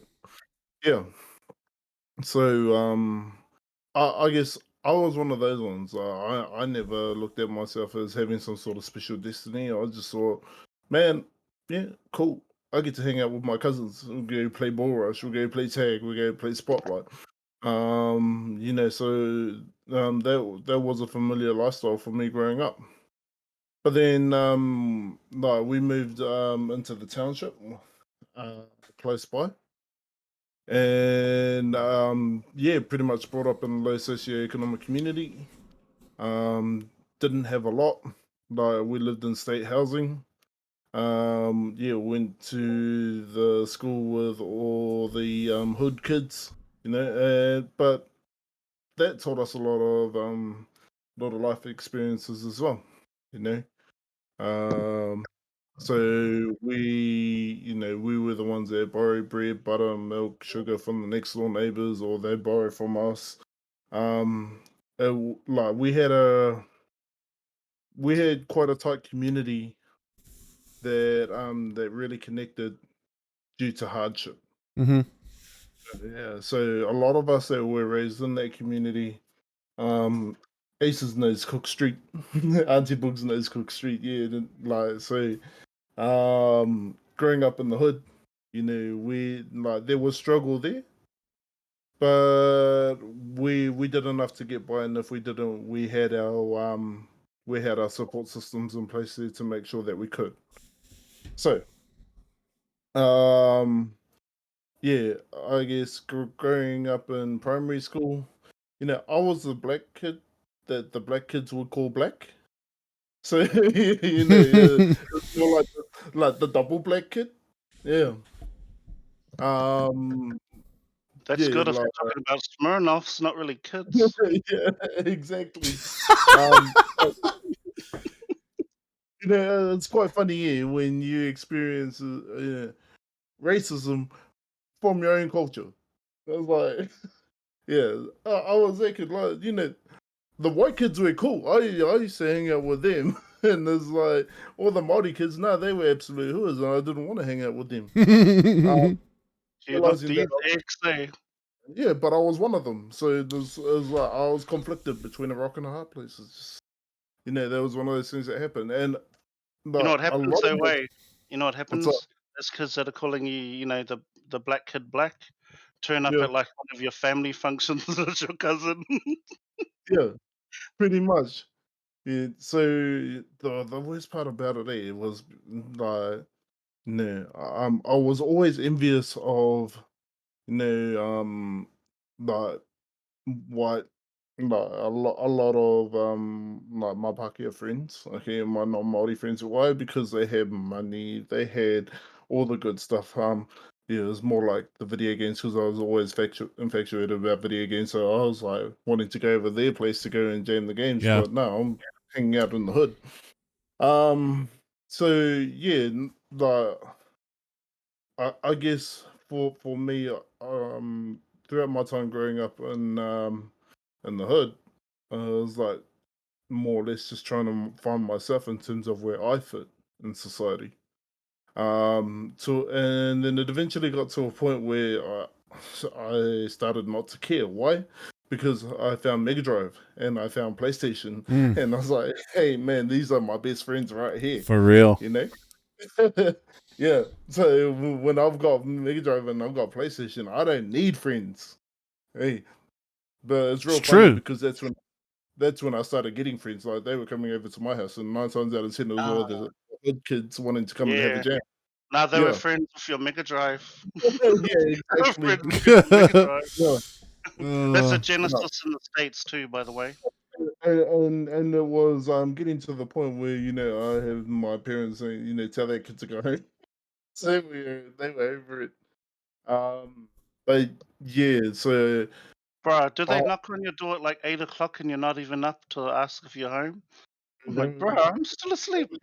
asking to hang out when I wasn't home. So Yeah. because they wanted a jam. It was cool. Yeah, interesting. Anyway, but yeah, like there was a lot of my lifestyle growing up, and then it wasn't until I moved from one hood to another hood. Okay, so shout outs to Mara Macrez. I'm sure those of you that live in New Plymouth would know where Mara Macrez is. Um, yeah, uh, like that was a little bit different because I found friends in that community that were exactly like me. They were the more, I guess, introverted friends that wanted to just jam games.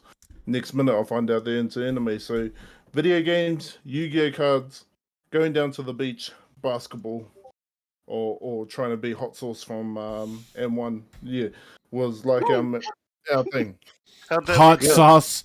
Oh yeah, my yeah. god. Oh shit. I wasn't hot sauce. I was more like tomato sauce. But hey, you know, That's like hilarious. we tried. We tried. Okay, so Man. Trying to be yeah, hot, but more of a sweet chili. Was the Ann one stuff big over there where you guys were back then? Yeah, I had the Huge, huh? shoes. That was Yeah, huge. No, shoes were huge. I remember almost crying when I got my first pair of M1s here. I was like 16 or 17. Like I Yeah. never Bruh, knew.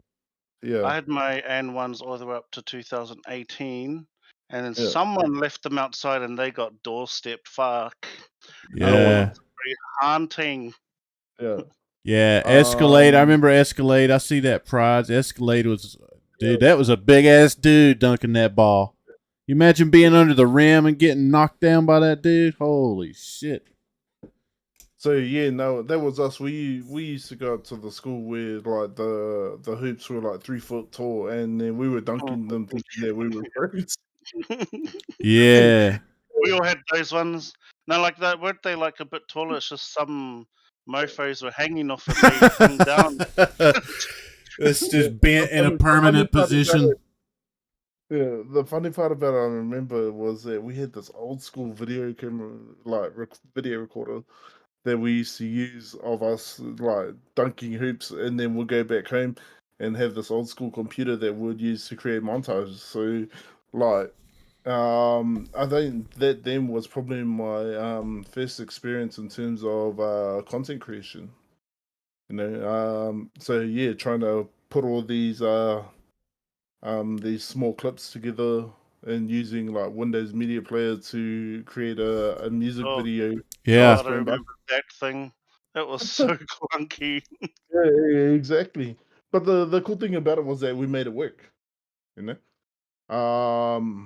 So yeah, between that, probably yeah, I spent a lot of time doing kapaka. Um, did martial arts.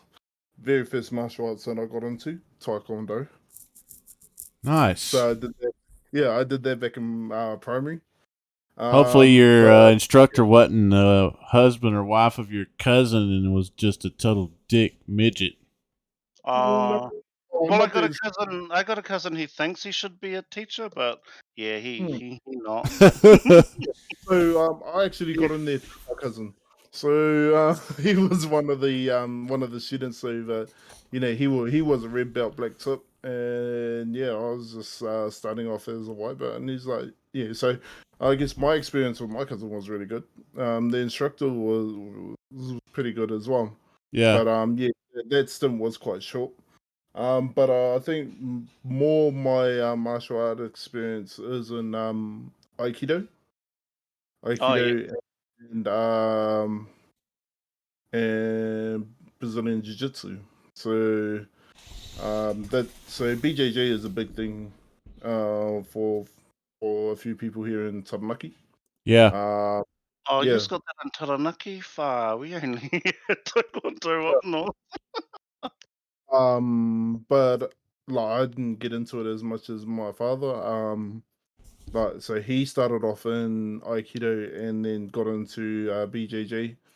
But yeah, that's because like I come from a family of bouncers. Like so working on the door, you know, that pretty much was like a lifestyle within my family. We grew up in security. Yeah. Uh so yeah, Gotta well say, you everybody have the right mannerisms for it, eh? You don't have confronting personalities. Like you do try to no de-escalate as much as you can. Makes yeah. sense. So my father's been doing security work for he's like almost doing it for 40 years. Mm. So yeah, it was natural for it to run in the family. The thing was is that I didn't want to take the same pathway as my father, you know. I wanted to create my own pathway for myself. Yeah. So he, he always just has a way of he popping up was my old there, man. Uh, on a personal scale. Um, so yeah, not I had my first experience bouncing on the door when I was 15. Um, Yeah, and then like on and off had been doing security work. Probably my last stint was last year, but I guess I devoted myself more towards becoming a teacher. So when did you decide that was the path that you wanted to take? well, I didn't actually decide it; it was decided for me. So my grandmother Pick up had to always anyone who can be a teacher these days. Oh my God. Like, Yeah, honestly, for they do real. not get enough respect. And not because of, Or like, enough you know, pay. yeah. Mhm.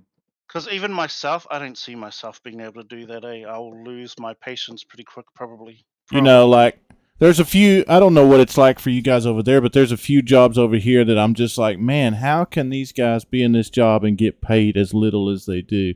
And teachers is definitely one of them. You know. Mm. simple. If you love it, you'll do it. Yeah, it's true. Yeah, Yeah, and sucker for punishment, hey? Sucker for exactly. punishment. Oh yeah, and it definitely ain't coming from the kids. So yeah, sucker for punishment from management. So yeah, but my grandmother foresaw it. You know, I know you call it taboo, call it tapu, call it or whatever you want to call it, but you I know, believe you, bro. yeah, she said that oh, this boy is intended to help lead some of our people, and I'm like thinking to myself, what? Nah, I want Para money. Para quê? So I had always aspired to get a career in corporate law. You know, Mm. that was my first initial aspiration. Now, how many Why? people in the chat right now can see Matua Native as an attorney? Yeah, because I was just knew like that's where the big money was. That's where I Yeah. wanted to go. You know, and then yeah, like that You know, the didn't work funny out. thing is, bro, I done a lot of legal stuff coming through high school too because of money. Yeah, I did the same yeah, thing. yeah. I done all my legal stuff drunk. Yeah. 92%. I don't know, but for some reason, every time I thought about money and had that aspiration for money, I would always stuff it up. Always. You know? I mean, throughout high school, when I was, what, 14, 15, 16, 17, yeah. Like, I had, at one point, I had 6 jobs. Ooh-wee. So, yeah. Um, like, and that's all I wanted to do was just work and get paid. No, I had no I didn't want to go out and drink. I didn't want to go out and party. I didn't want to go and find a girlfriend. Yeah, I just wanted to make money, and I was infatuated with that. But then it wasn't until I finished high school that I was like, nah, this ain't working for me. I need to do something that is gonna that's gonna Bro, keep me secure. ironically, did you make more money in high school than you did as an adult for a long time? Yes. I did. it, Yeah. Start being an adult, and all of a sudden I'm poor. it was all those Yeah. video games you was copying and selling behind the scenes.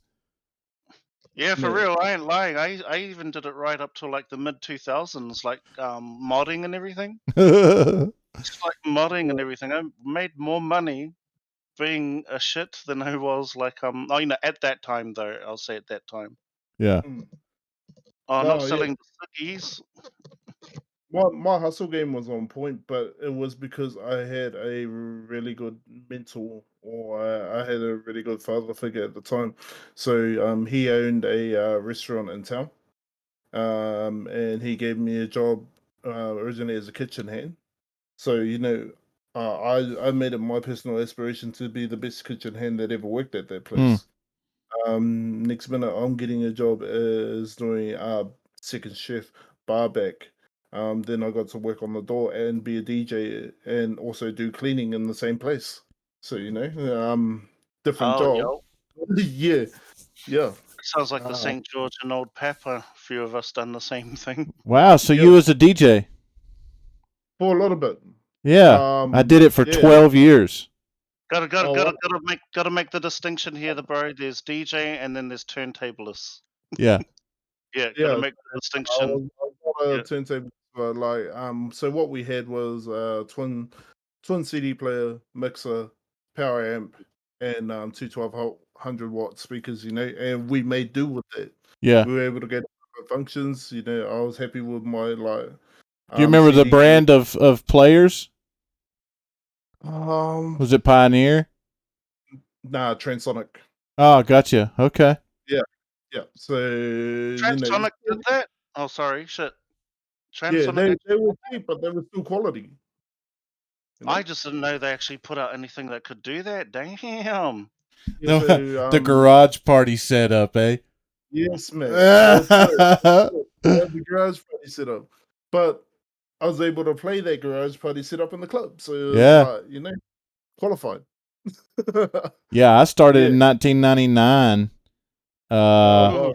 and DJ'd all the way up until about 2011, and then I took about a 6-year hiatus and got back in it about 2017 for a little bit, and then I've kind of just gave it up altogether. But it's fun while it lasts, but that lifestyle's quite hard. Bro, it's a really hard lifestyle. So you got to understand, like when I did it, where I live at, there's 3 major colleges not very far from where I live at. So I'm talking the clubs that I would DJ at. Some of them, like the one in Johnson City that I DJ'd at, which is no longer there, but the club held 3,000 people. And I mean, there was way more than 3,000 people on a Thursday night in there. But yeah, I got to do quite a bit, man. I've DJ'd at a lot of different nightclubs. I DJ'd for Master P. Master P came to. Remember Master P? Does anyone who in chat remembers Master P? There's a few. Yeah. Master P. They done a mean tour here in '99 as well. Yeah, Master P and his son at the time was his son was just putting out his first album, and he was also traveling and playing in a basketball league. It's called AAU, and at the time, the AAU basketball tournament was being held in our hometown, and so the first few minutes of meeting Master P, we was doing shots of Hennessy straight out of the bottle out of the back of the club, and then about 15 minutes later, after we went in, and his security patted me down, make sure I didn't have no shanks or nothing on me, I guess. I went in there and DJ'd for him and his son. Little Romeo was there too, so. That was probably nice. That was probably the highlight of my DJ career, I would say. So now you would have been DJing for Master P, and I probably would have been DJing for Matua P. Matua P. Yeah. Oh, come on. No, we just did private gigs for. And then fast forward up to Old Pepatui, it'll probably be just Mr. PP. Yeah.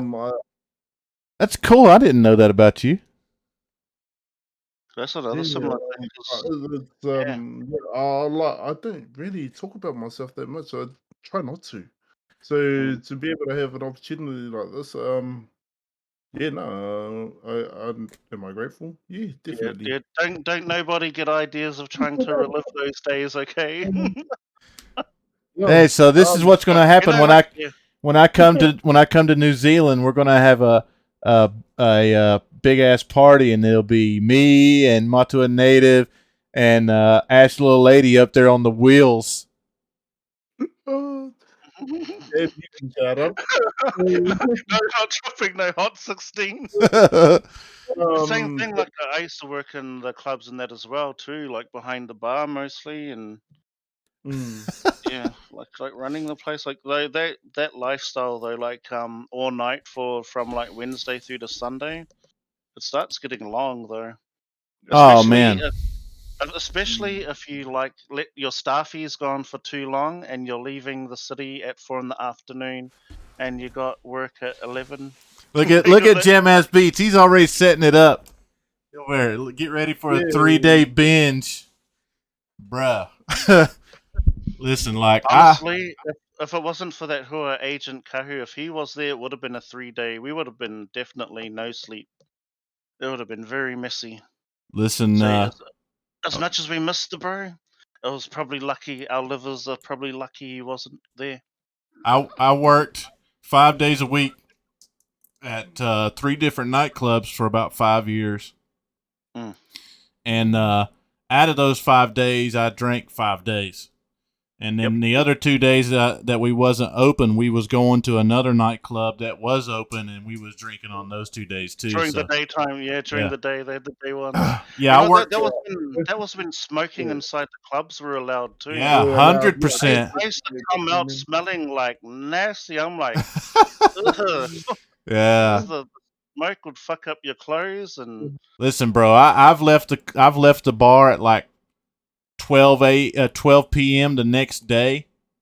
Went to the Waffle House, got some breakfast, which was really lunch at the time. Went home, changed clothes, and went straight back to the bar and started drinking Jägermeister at 7 p.m. I've had similar days too. Like, especially like you're sitting at the bar, right? I'm sitting at the bar. Does anyone know the D bar or dispensary in Auckland?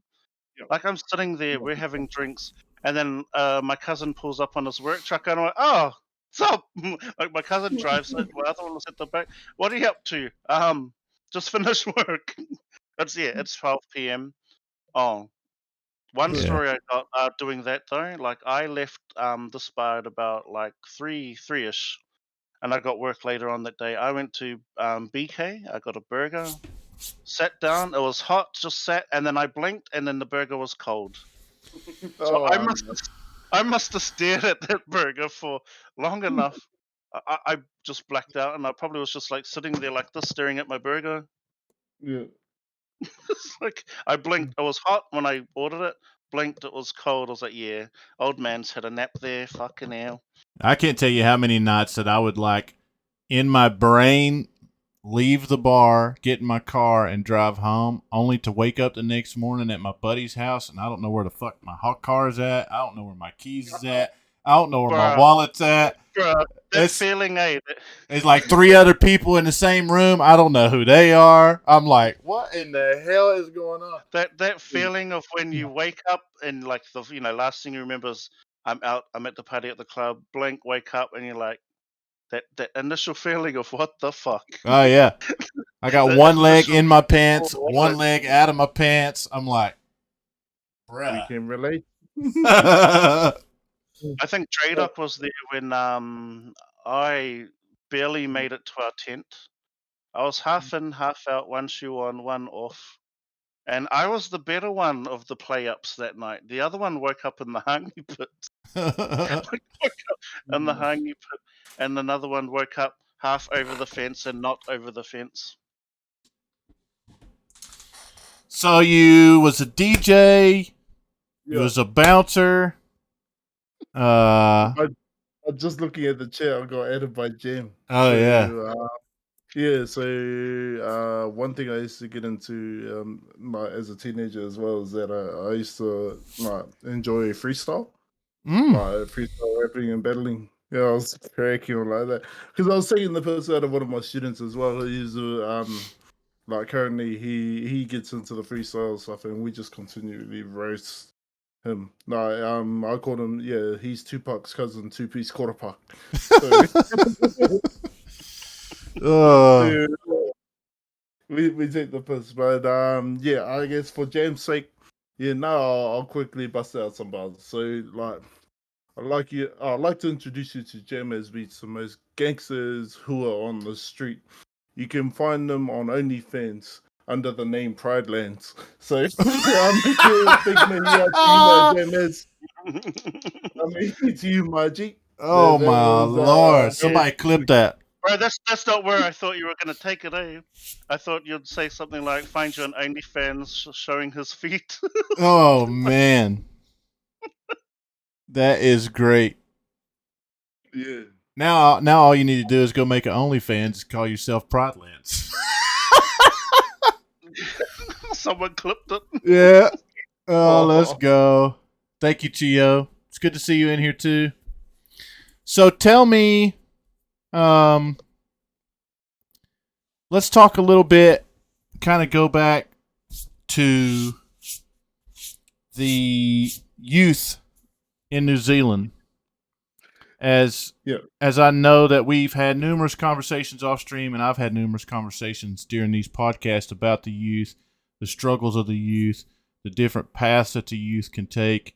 What do you see is the number one concern or issue, if you want to say, that the youth kind of get led down the wrong path? Yeah. So I guess one of the biggest issues that I see is being connected. No, no, I understand where you're going with this in terms of the cordial because like self harm, suicide, that all falls under that culpable. Um, a lot, but then you take it back as well to kids' home lives like domestic violence, child abuse, that stuff all exists in Aotearoa. But at the same time, we try to implement strategies to try and prevent that as well. We these rangatahi like or these youth, what we would consider as being outrageous or abnormal is completely normal to them. But then just because it's normal Create doesn't a mean different that it's okay. mindset, eh? Yeah, It creates a exactly. different mindset of what is Yeah, their norm versus the social norm. exactly. So So Aces makes a like, comment there. He says solo parent homes. Is that something that's pretty big over there as well? it's very common. Really? Yeah. Very- Um. It's not too So uncommon to find that even like the grandmothers mm, or the grandparents have to step in, Really? yeah. or yeah, or maybe siblings. If That's anyone needs, yeah. that's relatable So because over here you have a lot of the youth that has the issues over here. A yeah. lot of them come from broken homes where it's typically just the mother or the grandparents raising the child, and Mm. so We have child youth and family services. SIS is where we call them. Yeah, we got kids that been shifted from home to home to home because of those life experiences. Um, is it their fault? Hell no. Never is, never has been. Just Um, yeah, but does that mean that we have to accept it? No, we don't. right. We can provide opportunities to change it. Mm-hmm. Um, I think yeah, actually like trying to look for like the one thing that's the issue.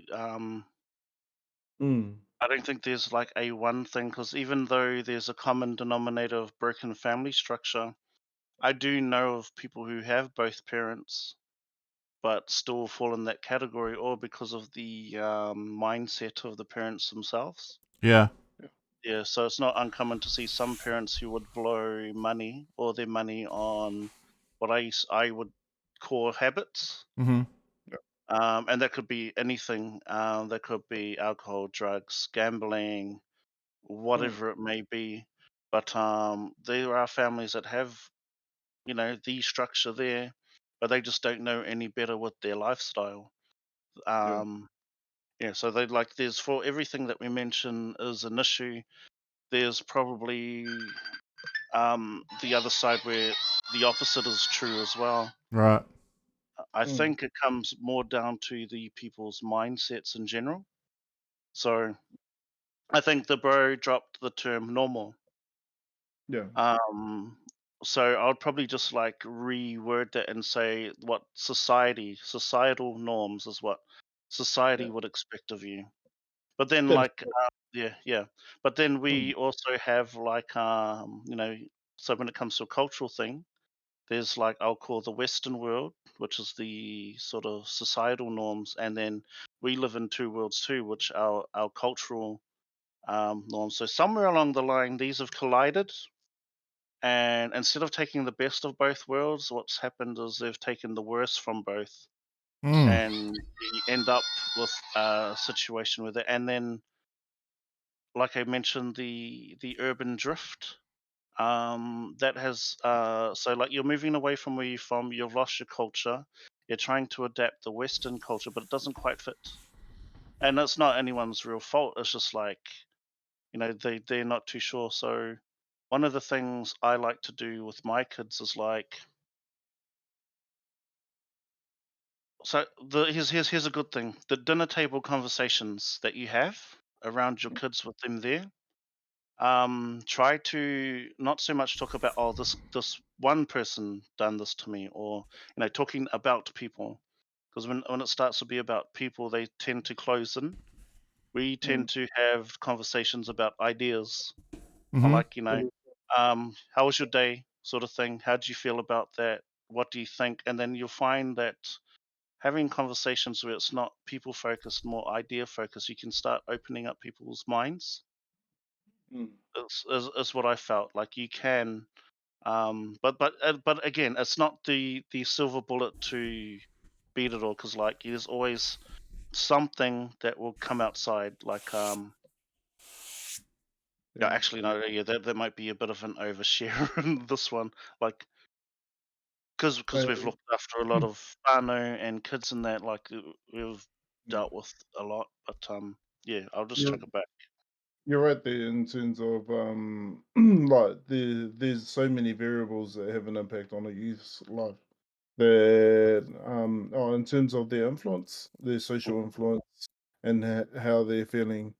I mean, I guess the only real solution that we can do is provide a positive and safe Mm, experience for them, to grow. I mean, we can honestly admit and say that we don't have all the answers, Right. but I don't what think we anybody can, does. yeah. yeah, I mean, what we can, there are some attitudes that I feel like if you had that attitude would mm, help a lot, but at the same time, it's not like certain people who like just don't give a fuck. Like you find that less sticks to you. mm, But you could say that, but then like you can sort of tell, you know what I mean. So like there's the not caring side Right. about things mm, like the fame, money, all of that kind of stuff. Like just getting people to just be comfortable in their own skin, mm, not putting. So like here we go, an example of someone who's in a situation where they're in a broken home or that they have no parents. What I find is a lot of kids take that as a reflection of their worth, mm, where they Mm. they, they need to know 100% that it is not them, mm. it is not their fault. It never That's is a their fault for anything. very Yeah, good here's observation. a good way to look at it.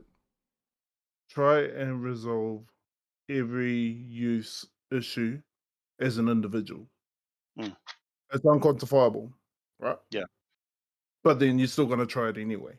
Yeah. you'd still do because Yeah. you're stubborn like that, eh? Yeah, exactly. That in itself is a potential solution, because like you're seeing that the obstacle is near impossible to overcome. But you're still gonna attempt it regardless. Why? Because you know how important that kid's life is.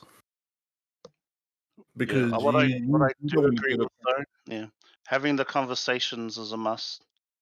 Of Even if course. we can't come up with anything, just being able to talk about it openly and not be like, oh, don't want to touch it, oh, don't want to go there because it's a sensitive or tricky subject. I Yeah. think we do need to Yeah. talk about it because it is a sensitive and tricky subject. And Yeah. I think the more people who contribute to the conversation and become more aware of the dynamics, we might be able to help more people. True. I've always So said in every one of these I do, like no matter how tough the conversation may get, no matter how difficult it is, no matter how much you may not want to talk about it, it's got to be talked about at some point in time. You just can't continuously Mm, not talk about it because nothing will get done.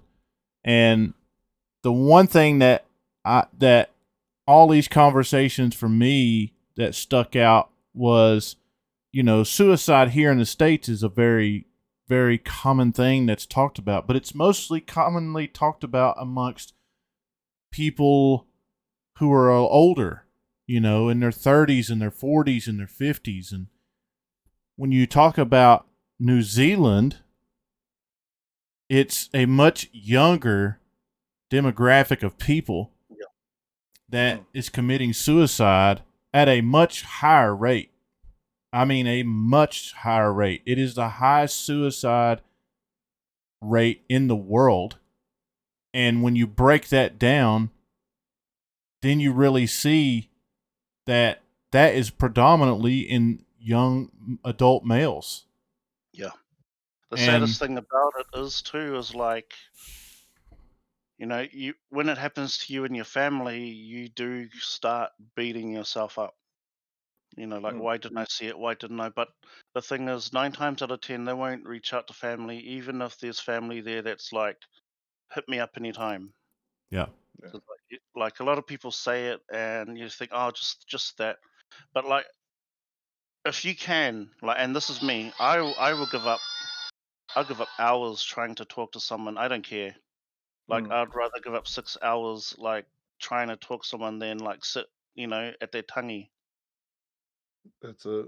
Yeah, like I I'll give think up. Yeah, but it's that when it's the closest people to you, they don't.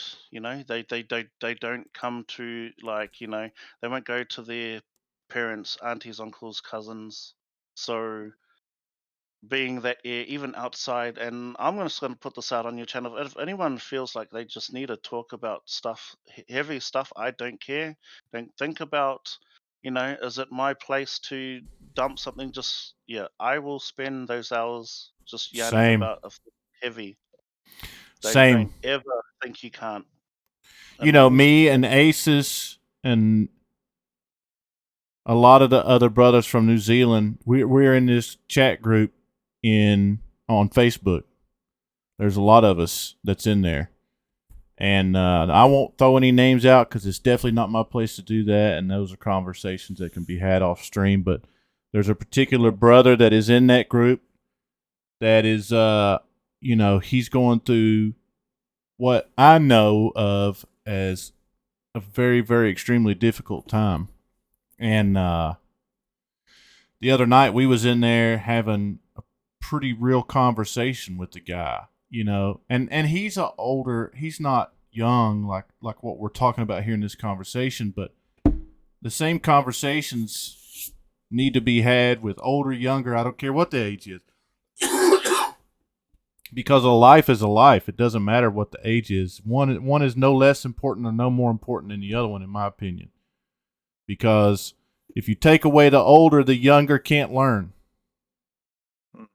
So you got to preserve it all. And so this particular individual, came in, let us know kind of what's going on in their life, and it was pretty awesome to see just the amount of people in that chatting in Facebook. We was talking to the guy, how much love and support was there, and obviously I live across the pond and not much I can really do other than be a supporting ear and a supporting hand when I can be. And man, you just don't know.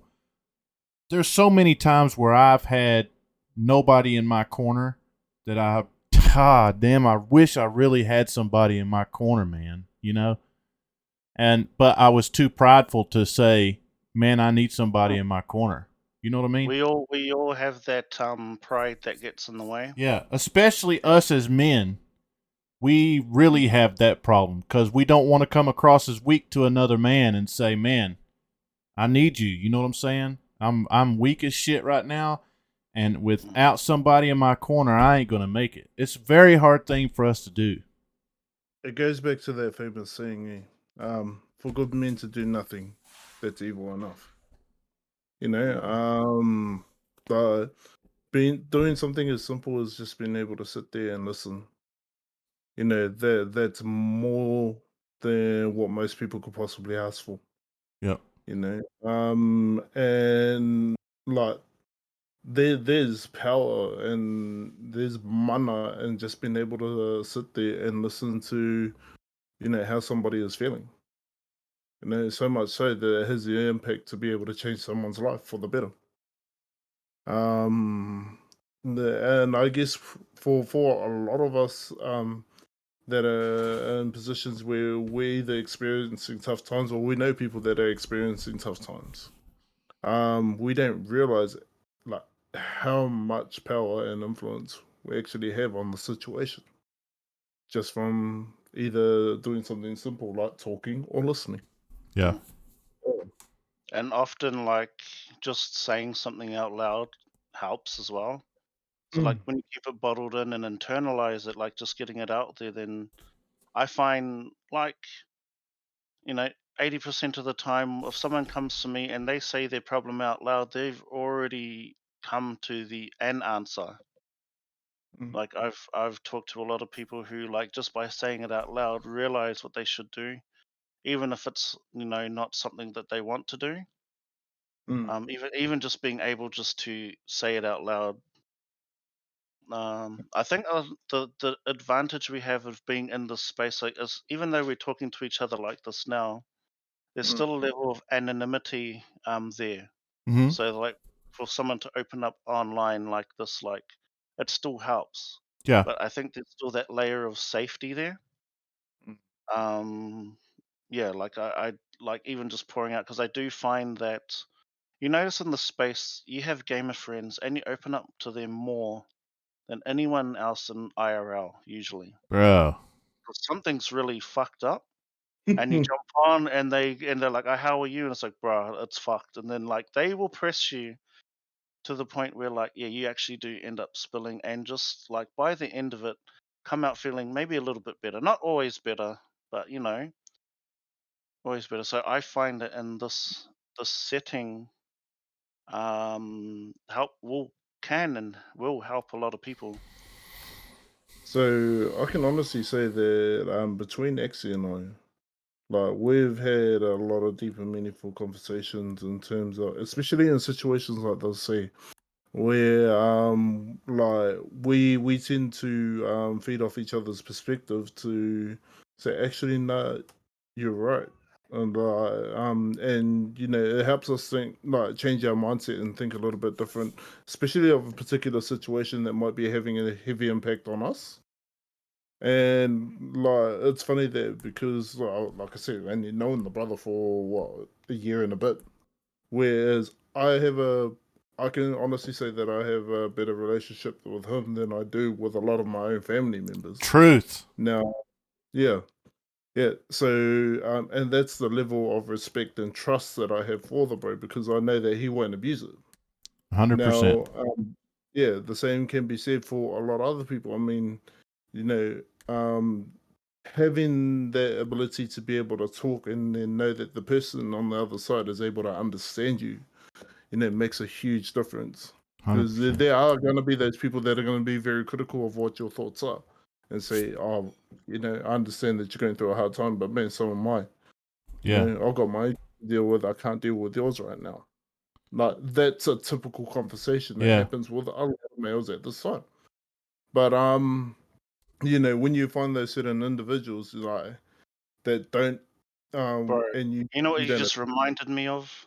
what's it? You reminded me of the common comment that I see thrown around, which makes me cringe, as they tell you to eat some concrete.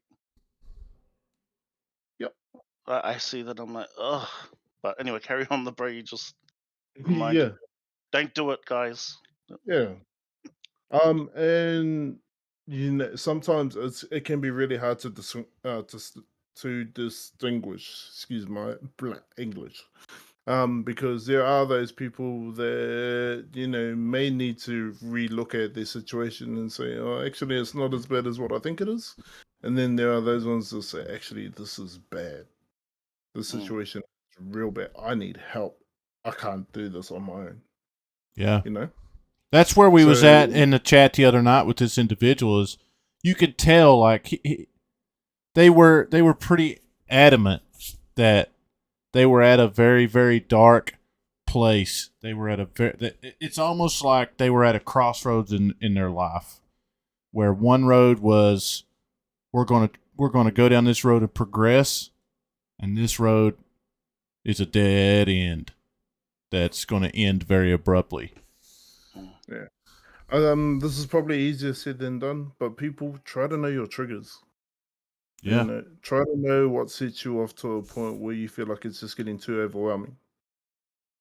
You know, if it's a situation that you feel like you can handle on your own, give it a go. But if you see something like that, if you see a continuous pattern where it's just one thing after another, after another, after another, after another, and then you can see that you're getting a little bit overwhelmed, talk to someone. Yeah. Seriously. Just don't take it all on your own. Yeah. And I think the other side of that is we got to be better, especially as men, when they come and say, oh, I've got this problem and I got this problem. We can't say, I got my own problems too. Like, I ain't got time to deal with your shit. I got my own shit. Like, I'll give you a story real quick. I had a buddy who we was all kind of hanging out. This is years ago. And we all cut up jokes all the time around each other. Probably like most of you guys do around all your friends all the time, And there was this one time where we was out and, I said this one joke to my buddy that I've probably said 1,000 times that he's laughed at 999 of them. But this one time, he didn't laugh at all. And as a matter of fact, it really hurt him. And it wasn't the fact that I said the joke, because I've said it so many times before. It's because there was something else going on with him, to the point where he went to his truck and got his gun and was standing outside of our friend's house contemplating on killing himself. So the moral of that story is you just never know when you're having these conversations with individuals, with your friends, your family, whoever. You never know at that moment what the fuck they're going through, bro. Yeah, what they're dealing with. You know what I'm saying? You just don't know. And it could be that one little thing that you do that triggers them, And I think that's my point in that whole conversation there is, as men, we can't just take it as, oh, well, I got my own shit, I'm sorry that you're going through yours, but I can't help you. I'm behind on my mortgage. I'm about to lose my car. My wife's up my ass, whatever the case may be, like 9 times out of 10, we beat ourselves up the most. 100%. More than anyone else, we beat ourselves up the most. So, try to take it easy and you're your own star player, you got to look up for yourself as well. True. Exactly. Fucking if you're feeling down, just lie to yourself or something, If you're short, oh, you're having a tour day today, just, it sounds like a joke, but you gotta be, you gotta have your own back sometimes and not True. beat yourself up over every little thing. True. People, yeah, that's why if you make a mistake, that's why we come back to we celebrate mistakes instead of beat ourselves up because you gave it a go. Yeah. And it failed. Okay, cool. How you gonna fix that? Try not to beat yourselves up over every little thing, because I guarantee you, the person next to you won't remember every little thing you done wrong, because they can't be asked, because they're too busy beating themselves up about every little thing they done wrong. Yeah. Yeah, and if you are hanging around people like that, maybe rethink about who you're hanging out with.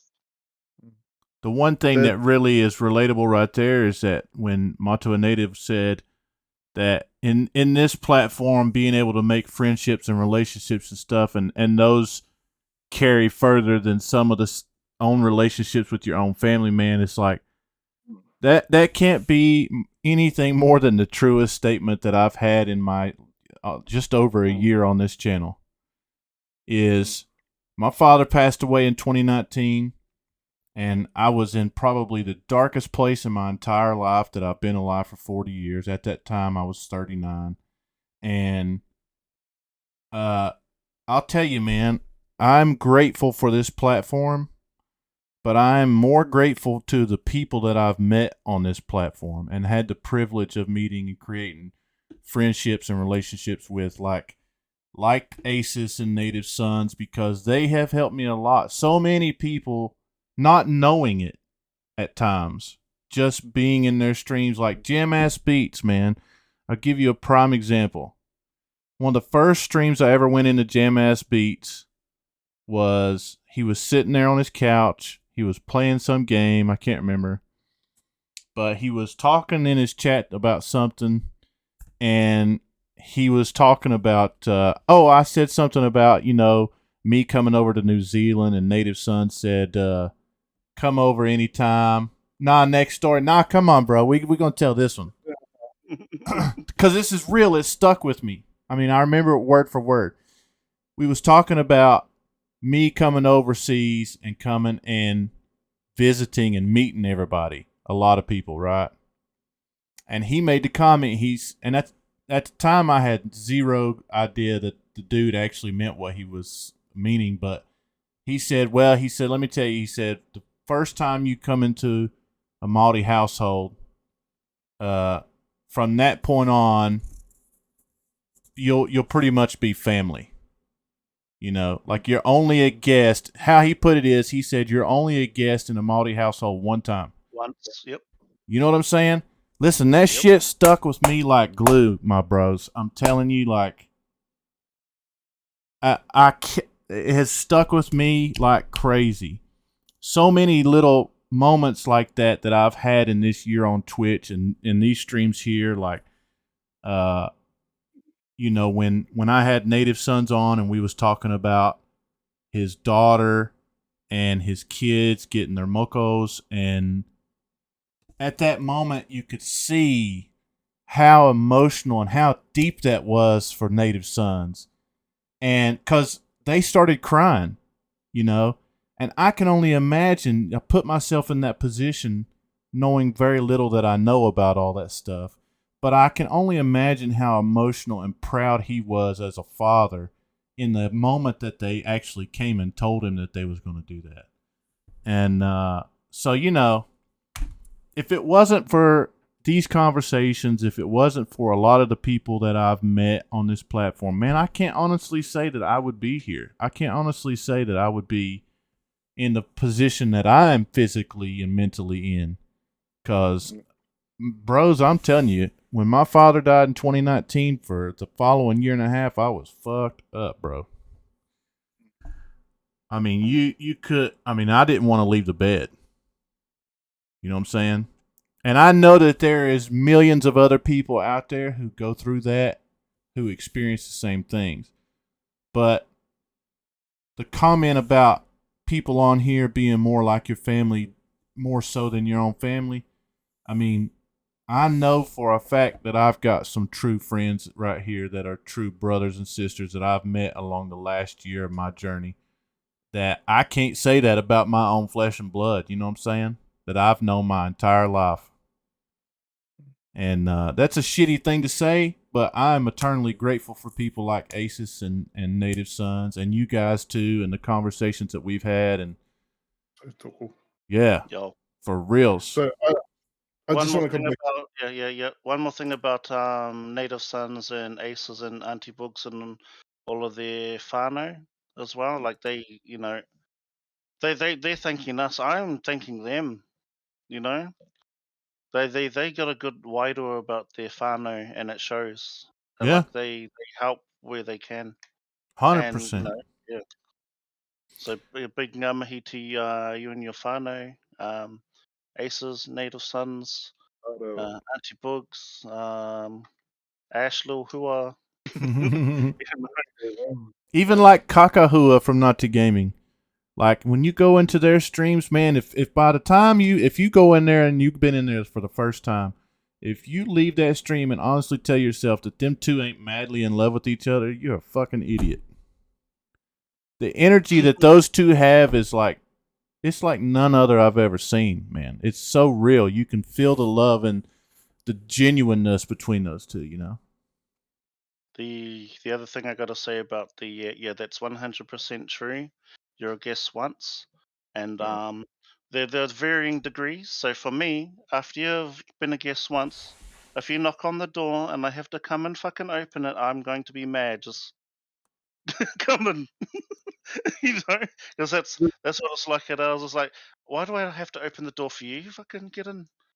There's So, just on that, there are two really good reasons why like you're a guest only once. Okay, so the first reason is, okay, the first time, after that your family.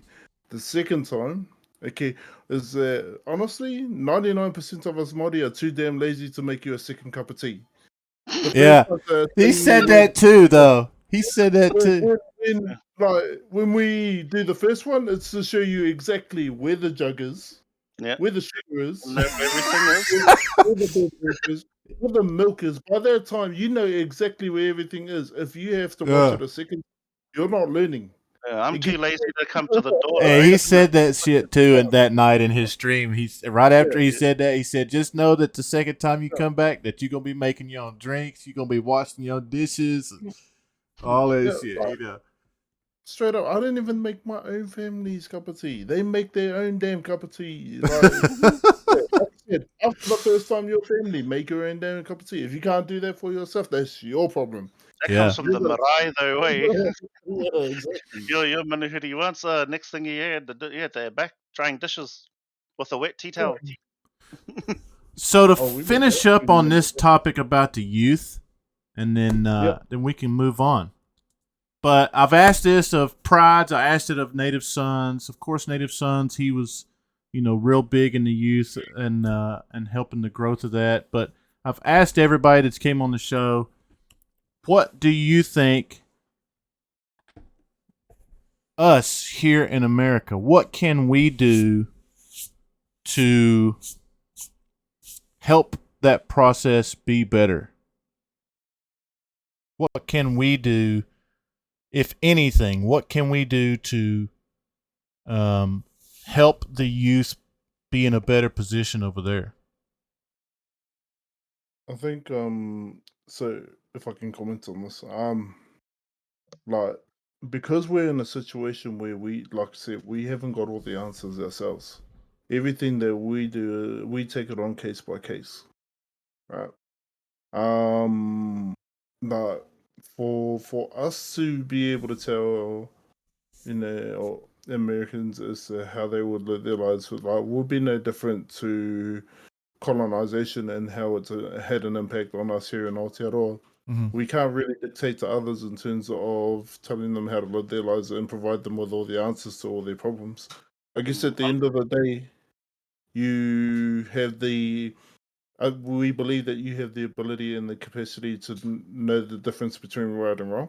Mm-hmm. But all you need really is, as an individual, is the courage to implement those actions. Like, for some people, it can be really hard to tell a complete stranger that you love them. True. But you would be surprised in terms of the impact that it has when you tell a complete stranger that you love them, especially when they're having the most shittiest time. Very true. Or even just a random compliment. But Yeah. just expanding on what the bro said is like, I don't understand enough of the nuances in the way of life over there to be able to tell anyone what to do. Yeah. I don't understand the dynamics of, how everyone interacts with, say, like, government, their family dynamics. There are some things that are parallel, and the thing is, we all do want the same thing at the end of the day, right? We all want to be safe. We all want a roof over our heads. We want ourselves and our loved ones to be healthy, happy. Happy. But the problem with that, people's idea of happiness is different. It's very true.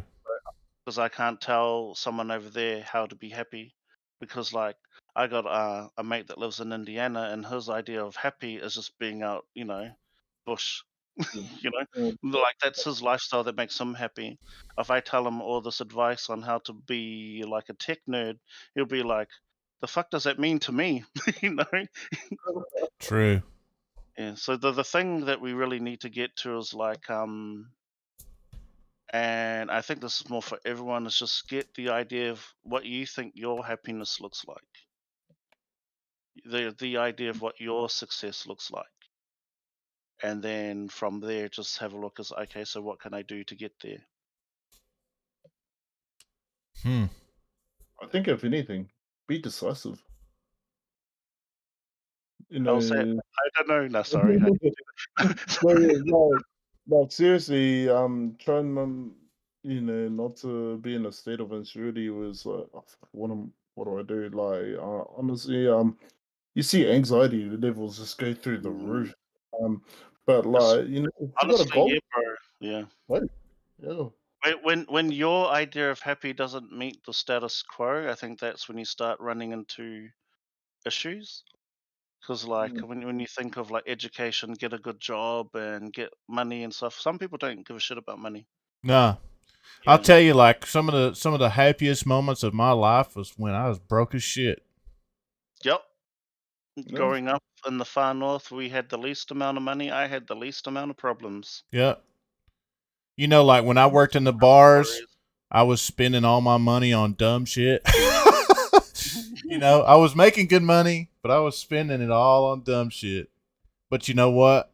Man, those were some of the best times of my life that I wouldn't trade those moments for anything. You know? This is And what keeps me happy. This right here. Okay, it's Can't sort of see fading anything. in now. Okay, that right there, that keeps me happy. And I'm broke almost every payday. Broke almost every payday. But man, wife and kids, yeah, you know, that's my happiness. It's just an example. yeah. You know? Yeah, when I was Wow. married, you know, the happiest times that we had in our marriage was not when we had the big fancy house and not when we had big fancy cars, and it's when we lived in a one bedroom apartment and we was eating bologna sandwiches, you know, 6 out of the 7 nights, and we got potato soup 1 out of the 7 nights because we had a little extra money, and we had no TV to watch, and we had to watch driving anywhere because we had to keep the gas, you know, as much as possible, and so we ate bologna sandwiches and played Scrabble, just me and her. Yeah. You know what I'm saying? And that was honestly, that was the best times of our marriage that we had, you know? So I don't give a shit about money, you know? My dad worked his whole life up until he was damn near, 70 years old for, from a monetarily standpoint, from a physical thing standpoint, for jack shit, you Yeah. know? Same with my father before he passed away. He worked right up to when he could. Yeah. And the old adage, if you work hard, you get all of this and that. It's like that's not true anymore with with the current economic state. That's not necessarily the truth. So Yeah. now people are starting to actually explore what does life look like, Yeah. without putting money at the forefront. And then when people start thinking about that, you recall all the times where you had no money and had the times of your life. Yeah. Yeah. I would much rather be broke, surrounded by people that I love and people that love me truly, genuinely, than I would to be rich as shit around people who don't give a shit about me. I don't give a shit about them. You know, I would Because much like rather have genuineness in yeah, my life.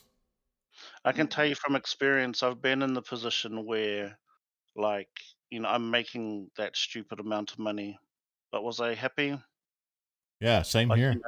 there were good things as well. I'm not going to say it was all bad. Like, I did enjoy the things that came with it.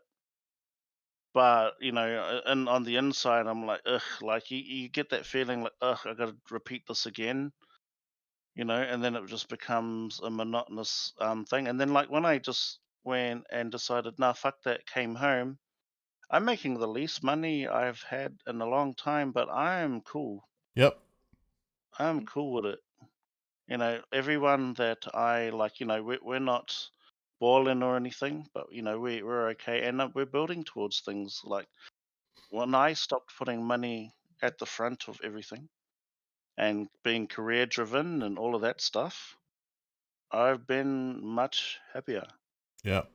Sure, there are always niggles and things that are hoha, but that just comes with life. That just comes with life in general. But yeah, I think the moment I had kids, or like, you know, my partner had, my ex-partner and my wife had kids. You know, that's where my happiness no longer became my own. As long as as long as the people that I love close to me were happy, I was happy. Yeah. Is that's where I drew my happiness from. Was from seeing them happy, seeing them smile, seeing them comfortable, seeing them safe. Yeah, and Yeah. then after Make that, sure, make sure someone clips that so we can show Teresa and not that part where he still called her his partner. like even for and I say this because openly I have that level of respect for my ex partner, the mother to my eldest two boys, because the way that I see it, that if she's happy, they're happy. If they're happy, I'm happy. True. And Oh, that's one thing people seem to forget. Hey, you have a kid with someone, you're linked. yeah, You're Forever. linked. Yeah. so Like people say yeah, sometimes, a man, when they're 18, this is over. No, motherfucker, it's forever. Mm.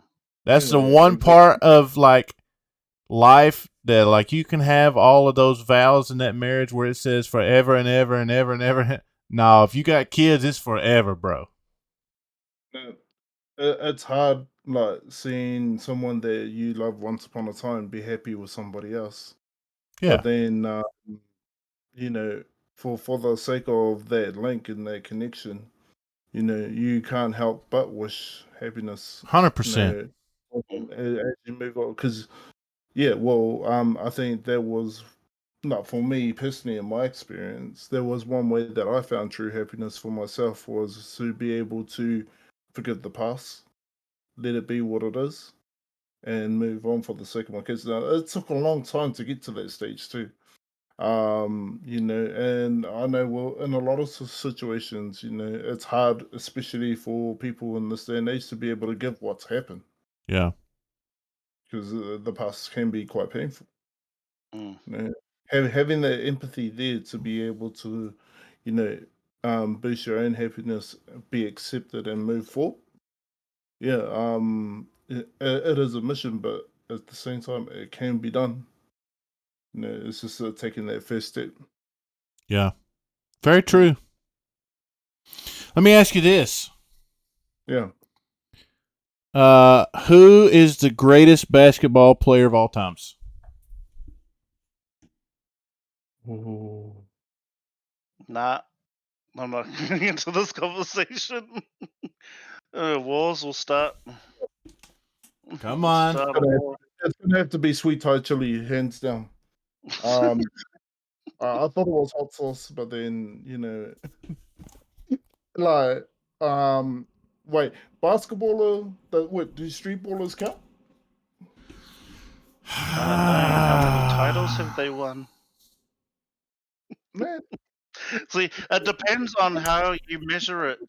it's objective, right? It's like everybody, like when you say best basketballer of all time, like your best basketballer, what do you base it on? Stats? Do you base it on I think I Skills, think I think personal preference? well, obviously it's personal preference. I mean, the Yeah. debate when you get into like, the big debate now is obviously who's the GOAT, because LeBron's about to pass everybody on the scoring list, and Mm. it's going to be tough not to say that he's not mentioned in that conversation, but Yeah. Yeah. I think it's very tough for me because I grew up in the Jordan era. Yeah. Yeah, you always have that bias, right? There's Oh, always So that I'm bias. I'm a little biased, but when you what When you when look at the stats, well when yeah. I wouldn't say that. The thing that pisses me off more than anything is that it went from MJ's the GOAT, MJ's the GOAT, MJ's the GOAT. Okay, now who's the GOAT, MJ or LeBron? What happened to Kobe? You know what I'm saying? You can't have that conversation at all without having Kobe in that conversation. You're telling me LeBron has passed Kobe status? but then Kobe is a dynamic duo though with Shaq. Shaq. Yeah, You but can't have him in there on his own without pulling him Yeah. in because But you have the but then enablers. you got to go through all the names as well. I mean, you got Magic Johnson, you got Kareem Abdul-Jabbar. You know, Allen Iverson was one of my personal favorites. oh yeah, dude. You Then you got know, freaks that could just hit it from anywhere, like Pippen was in the day. Like, doesn't matter where he was, he'll just nail it every time. I'm like, what the fuck? This guy's a freak. Oh yeah. Well, you got to remember that ring of Bulls teams there. Like, we Yeah. can talk about MJ all you want, but Scottie Pippen was the most underpaid forward in the league at that time, hands down. And if it wasn't for Scottie Pippen and Tony Kukoc and Dennis Rodman, Michael Jordan wouldn't have 6 rings. Mm. That's That's a fact. That's what I'm talking about. Enablers, like people enabled, like in a good way. You know, it's a team Yeah. effort. They enabled it. They fed. It's a team effort. So it was when you bring up like Kobe, then like you bring up Kobe, and then you can't not bring up the big guy. Yeah. Yeah. Like, you could ask the question, who's the greatest big man of all times? Yeah, this one can be like a bit of a nah, nah. the greatest Okay, what? The greatest big man of all time, center. The greatest big man of all time. Like, it's tough Nah. not. It's tough not to have Shaq in that conversation with Kareem and Bill Russell and all that, you know. Exactly. Like, I just don't think it's as easy to say this person is the greatest of this. You know, I think you can say of this era, this player was the greatest of this era. I can't. You know what you're saying then too is like your because when you're looking for goat, you can't error. You know, True. when you're looking for the goat, you can't error. But there's always a new GOAT. Mm. If you look in MMA right now, like they say that Stipe Miocic is the greatest heavyweight of all times. Well, they said that shit about the 3 previous heavyweights too. Yep. You know. No, So because MMA is still young, like pretty young, that you still have enough time for those types of titles to fluctuate. yeah. So like MMA is not that old. So when you look at the NBA and the amount of people who have come through, that's a tough lot of people. With MMA, like there will be the next one. There will be the next. All right. So then answer this one then. Tupac or Biggie? Oh, so here's the thing with that. I like East Coast more. Like I'm down with I like the Biggies. I like the Big Al. That type of style. Like the East Coast style. However, Biggie only had 2 albums though. He got too early. He was taken way too early. Whereas Tupac has like way more material. Facts. He's got the material for days, and like I prefer Biggie. But he does not have sorry, I as might be much fading out a bit. out Hey, you're there. good. So like, it doesn't take long to consume all of Biggie's material, and then we're gonna flip soon. What's happening? That's all good. My Discord's playing up. Yeah, it's a little laggish all of a sudden. I think that's, listen, I'm a huge Tupac fan, and I'm a huge Biggie fan. I think. Back? There we go. Okay. Oh, we're back. So I'm gonna shorten it. Answer for me, Biggie. Prefer Biggie, but I know there's more stuff out there for Puck. And he's had a bigger influence because of the influence. But like for me, it's Biggie. Native? I might have to go Puck more because of the lifetime influence that Puck has had on my life. Like as a teenager, listening to Tupac got me through some real tough times. Hell yeah. Got that connection. Yeah. Yeah. And like between those tough times and those awesome memories that I have of my childhood with some of my closest friends, you know. Yeah. Like I pay tribute to Puck for that. That's tough, man. I mean, both of them are two of my top 5 favorite rappers of all times. And both, I think it's the conversation for me is rap and hip hop would just not be where it's at if you took one or the other out of the equation. So for me, I personally can't say Pac or Biggie. It's both because they both literally played such a crucial role. It's different for Pac because Pac did have more stuff. He was way more vocal politically. He was way more vocal in his communities and his culture. I mean, everything was more with Pac. Yeah. With Biggie, we just didn't have enough time. We didn't, hey. That's what I was sort of getting at. Yeah, He was gone way too early. You just didn't have enough. I mean,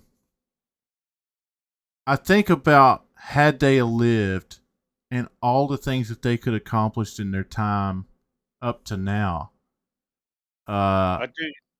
Yep. It would be astronomical. It would be two of the best-selling artists of all times. Yeah.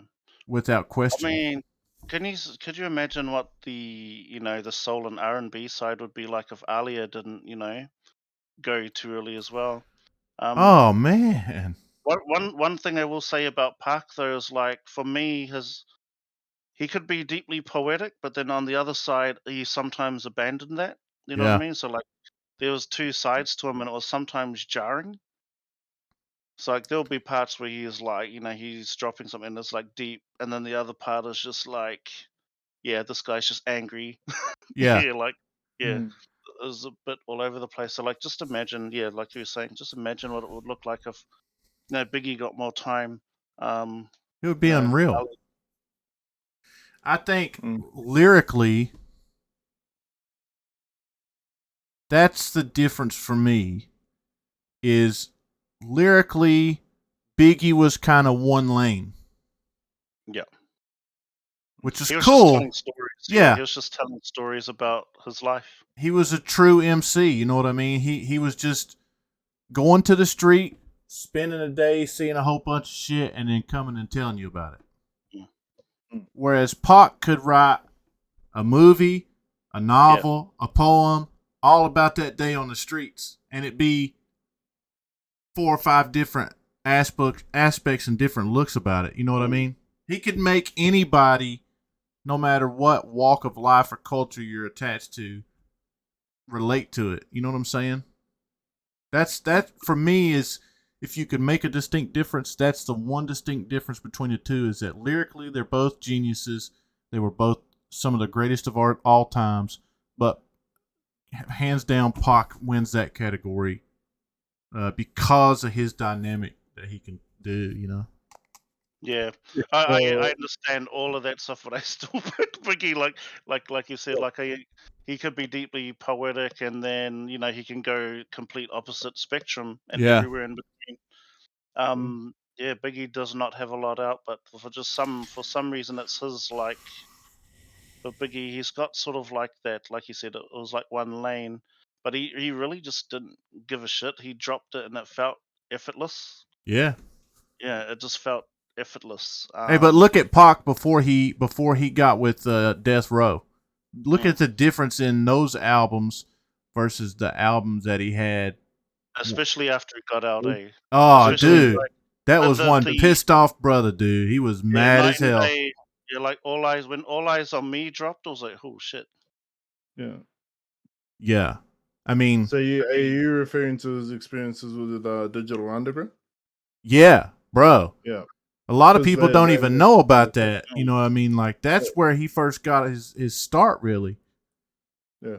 You know, back when he came out with like Brenda's Got a Baby and Dear Mama and I Get Around and all that shit versus Hit 'Em Up and that's two totally different Tupacs right there. You know what I'm saying? Yeah, that's what I mean. Like that, those comparing the two was a bit jarring, especially like you compare that album and even like Let Them Things Go. That was just like angry, like Bro. just straight Spitfire angry versus like what he would usually like, probably from what he built up while he did time. So that's a big part of the culture over there too, is hip hop. Oh, here we go. Yeah, it was a huge influence. Like well, if you can imagine, like the like 80s, early 90s, even like 70s, we're bombarded with a lot of the stuff coming overseas. Mm-hmm.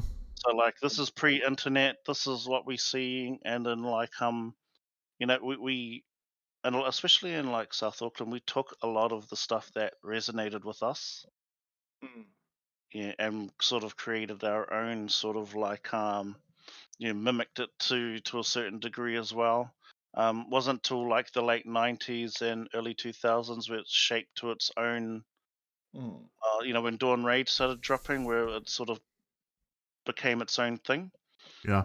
But like like in the 90s, it was like the starter jackets, the origin jeans, the the tearaway, yeah, the yeah, and the music. It's like believe it or not, I've actually like when I was living in the far north, I come across stuff that like you'd never see in the shops before.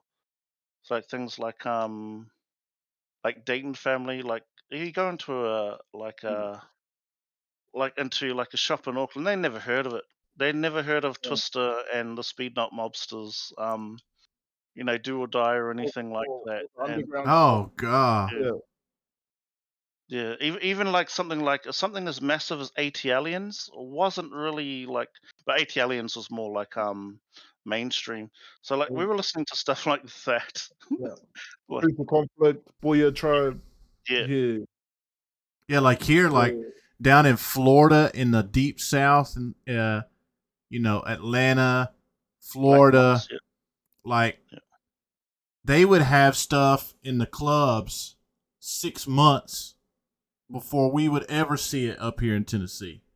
Yeah, so that was the thing back then too, because the time it took for media to distribute could be like months Oh, bro. in your own country, years, Yeah. decades. I mean, like when the internet dropped, like then we finally got like Raziel, with the whole Alia beatbox. Yeah, my household is still having flashbacks of me waking up in the morning playing Straight Madness from Black Monks. Like they're traumatized because I had the speaker set up for it too, so it was booming.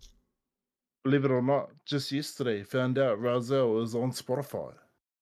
So if you get the chance, check him out. By the way, you can look him up on YouTube as well. 4 Elements. Have a listen. Yeah, Pride Lands actually put me on so much stuff from over there, like Sawit.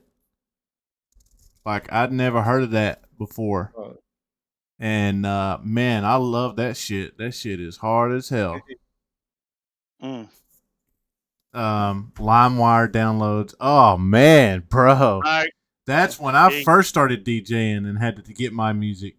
That's all you had back then. And what was the other one? It sucked. You spent an hour downloading a song just to turn around to get Napster. Yeah, Napster was the big one here. LimeWire. There you go. Yeah. I went from Napster to Morpheus to LimeWire, and I think Kazaa was the last one. Yeah. Yeah. Holy shit. Look at all you pirates. We're all old. You pirates. Yeah, but we didn't start until we was like 18, 19. You was doing it at 4. You know? Yeah, can't deny it, eh? It's out there. Yeah, it's out there now. It's out there. Commodore 64. All right, so let's say this. I know that we can't have a particular conversation that you asked me not to have, before the stream started, which I won't do. But I will say, if you had to choose between McDonald's or KFC. Oh, that one's easy, KFC. KFC. Yeah? That one's Yeah. easy. Yeah, that one's Yeah, easy. Wookie wings for the win. Yeah. Let me give you one. Alright. Okay. So, let's go pizza, fried chicken. Pizza. Why? So it's kind of a. My father owned a business when I was growing up as a kid. The business was a laundromat, a game room, an arcade room, and so a laundromat, an arcade room, and a convenience market. So a store. And in that store, we sold fried chicken. Okay. Now. Oh, okay. Now, still yes. right now, okay, 100 yards that way is a KFC. Mm-hmm. So I've been surrounded by chicken my whole damn life. Right? Now, if you asked me what my favorite type of food was, I would tell you it's Italian. Right? So, but you say pizza or chicken, I'm picking pizza. As a matter of fact,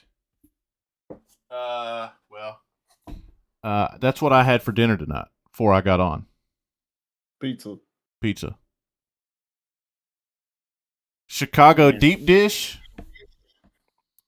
Chicago deep dish. If you've never heard of it, or if you're going to mention that, I was wondering if you're going to mention it because I want to try it.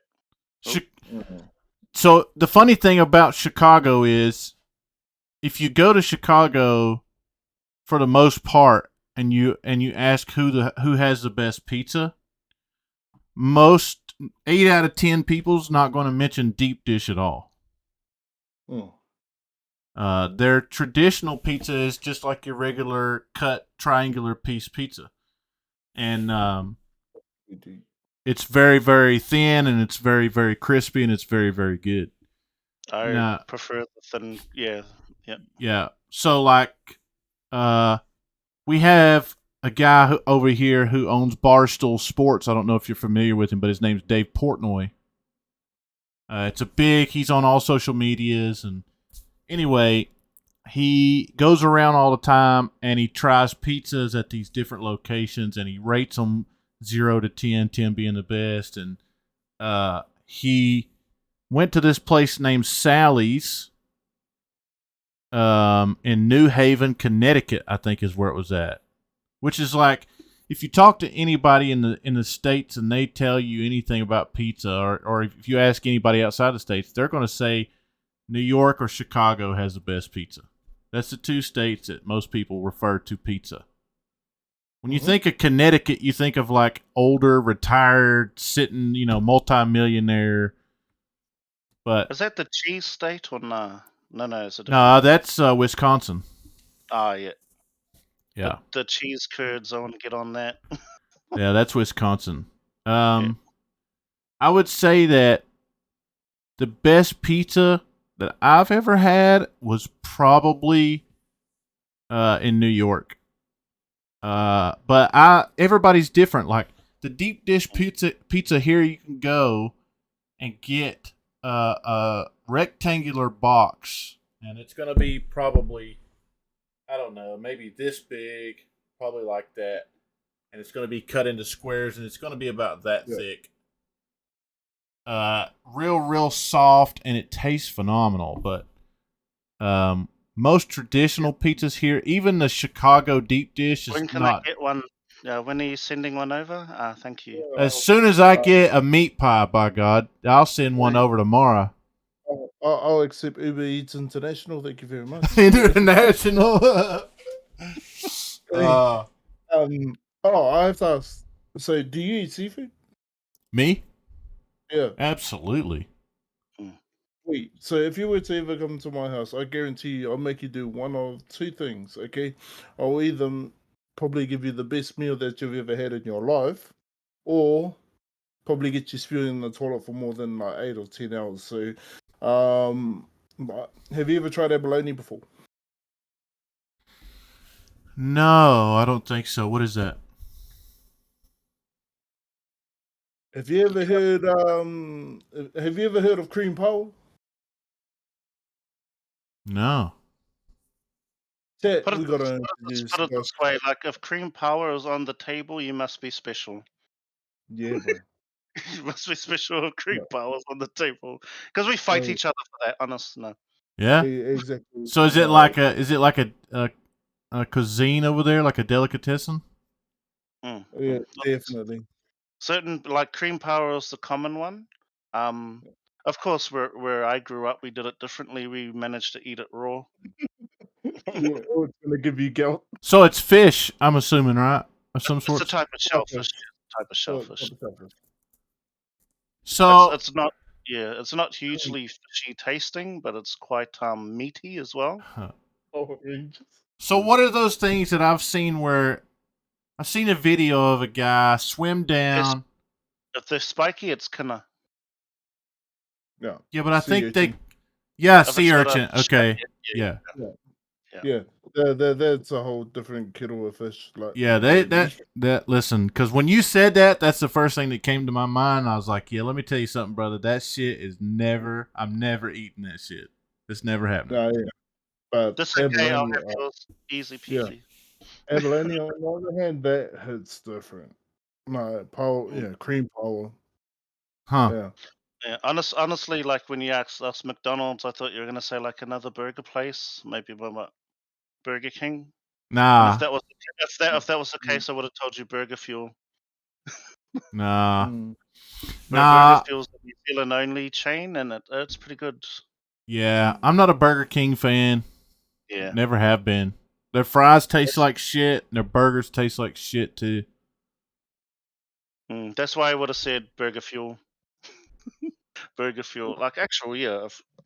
So we know chicken's out of the question. Yeah, I like chicken, but I've been around it so much my entire life. Like every day that we would fry chicken by the truckloads, it felt like, and I was just like, dude, I fucking hate chicken. Get this shit out of my face. That makes sense. Yeah, like, dude. If I were to share, I would probably say like Asian food, but that's too general. Yeah. But I would fuck up a bowl of Szechuan chili noodles. Yeah, I mean, I'll go for sushi. I'll go for Korean. Like I'll smash all of that. Pho, Vietnamese, a banh mi, like all dude. of that kind of stuff. Like 100%. spice. Like sushi. I'm a sushi dude. Yeah, Yep. man. I'm 100%. I'd eat sushi every day if I could, and it was healthy, but it's not a great idea to do that. Like we just got a Thai restaurant in town, which is actually not just Thai; it's Yeah. actually an Asian cuisine. Mm. But Thai curry puffs are on. What? this Asian cuisine has every type of Asian food that exists, my dudes. It's unreal the options that you can have there. Speaking of food, there's a place that has like in Taranaki of all places. I did not expect to find a good Indian restaurant. So like here's what happens when you go to an Indian restaurant in a Western world. It's dialed down a bit for the Western palate, is what I'll say. So you're getting like probably half of what you're supposed to. But that one, the lamb korma had no business being as good as it was. Like I swear, I still going on about it. I'm still going on about it. Like the korma was on, everything was on, and I can't believe it's in Taranaki of all places. To get an idea, Taranaki is like a big country town. So it's not really a city. It's like a big country town, Yeah, and they've got like one of the better um, Indian places that I've had. And just across the road, you can get a pretty fucking decent bento donburi as well. Hmm. What Well, questions I'm do you guys have for me? Is what do you have that you want to know about us over here? bruh. I guess so, the biggest. I got one question. Yeah, you I go. got You one go. question. So this is because like of my mate. Tell us about, and if this is a thing where you are, about militias. Are you part of one, or do you know what that's about? Yes, I know what Yeah, they're about. No, I am definitely not a part of one. yeah. Um, I live here in the South. Mm. The South has a very deep and dark history at times. Mm. And here in where I live at, we have the Second Amendment in this country, which is basically the protection of your gun rights, ownership of guns, and and the people here in the South are real fans of the Second Amendment, Yeah. as am I. There's so much fans that there's militia groups out there, just like there is on the other side of the ideology, is to protect that, and then there's a group on the other side of it that want to destroy it. Mm. But most of that stuff from the destroying side is political based, and most of them have more money and they know what to do with, and they probably have hired security guards that have the guns they want to ban anyway. So, yeah, we have them here. But most of the time, unless something significant happens politically, or if there's some type of injustice, whether it be a racial injustice or something like that, normally you won't see those groups until some shit goes down. And then it's Yeah, like, 'cause, oh shit, Yeah, the reason why I asked is that, like, a mate of mine from Indiana, like, he sort of gave us a rundown and showed us their little insignia and all of that stuff. Is like we're good, really good friends. Like, honestly, the first time I met this guy, one of my he's like virtually a brother, one of my best IRL mates. Brought him over from the States with him, and the first time we met him, he was moving him into our other mate's house. Didn't ask, so that's how close we were. Hmm. But because he trusted him, we trusted him. So he was telling us all those stories about, like, about his militia and what they do, and like, but from his side, he just uses it mainly for hunting. Yeah, The firearms, like deer, and it looks like it was a way of life, it is. sort of. Yeah, it was It's like kind a of way of life. like But it's kind of like how can I compare this? Like gaming and creating a Discord is really, if you're doing it correctly, is really creating a family like what you guys have, what GG has. Uh, you know, where it's not all these rules and regulations, and yeah, you can't do this and you can't do that. We're all here for the same purpose, and really that's to support each other in whatever facet we need to support each other. So most militias over here are kind of like that. You know what I mean? Like, they all believe the same shit. They all mm, do the same shit. And most of the ones that are over here are gun enthusiast driven, yeah, and just like to go out in their backyards and blow some shit up. You know what I'm yeah. saying? And honestly, he showed us like pictures of like their armory. I was like, that's full on. But the same thing is like my other mate just came from there, and they'll go out and shoot them just for, like you say, enthusiasts go out in the backyard, shoot them. You know, they're eating deer later on that night, or whatever's in season. Yeah. Like, Like a lot of people don't even know about this kind of stuff. Like, it's like a culture, way of life thing. yeah, we have hunting seasons here where, depending on what season it is, you can hunt deer or you can hunt Mm. um just Oh, do about you mind? anything. Do you mind if I just answer Aces real quick? Yeah. When? When is my answer? When? He said GG. Bog meetup.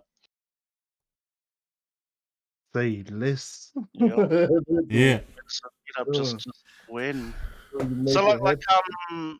that's something that I just sort of kind of knew a little bit about, that I knew would be quite dynamic, because we do have people here in NZ that hunt, Yeah. but Yeah, it's we nowhere have. near. Yeah, nowhere near like the knowledge about everything, because it's more like people who don't know anything about guns would fear them. Yeah, But like if you have a certain respect and understanding, then it doesn't have to be. not to get political, because I really try not to do that here, but the the Second Amendment here was designed for the people to be able to protect themselves against the government. Really. Yep. And Uh, that came up too. and so let's just throw that out of the table for a minute and just say it's really there to just for the protection of your home and yourself and the people you love and around you and blah blah blah. The problem is you have so going back to Chicago. Chicago has the highest gun crime in the country.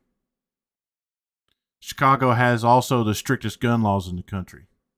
Now tell me how that makes sense.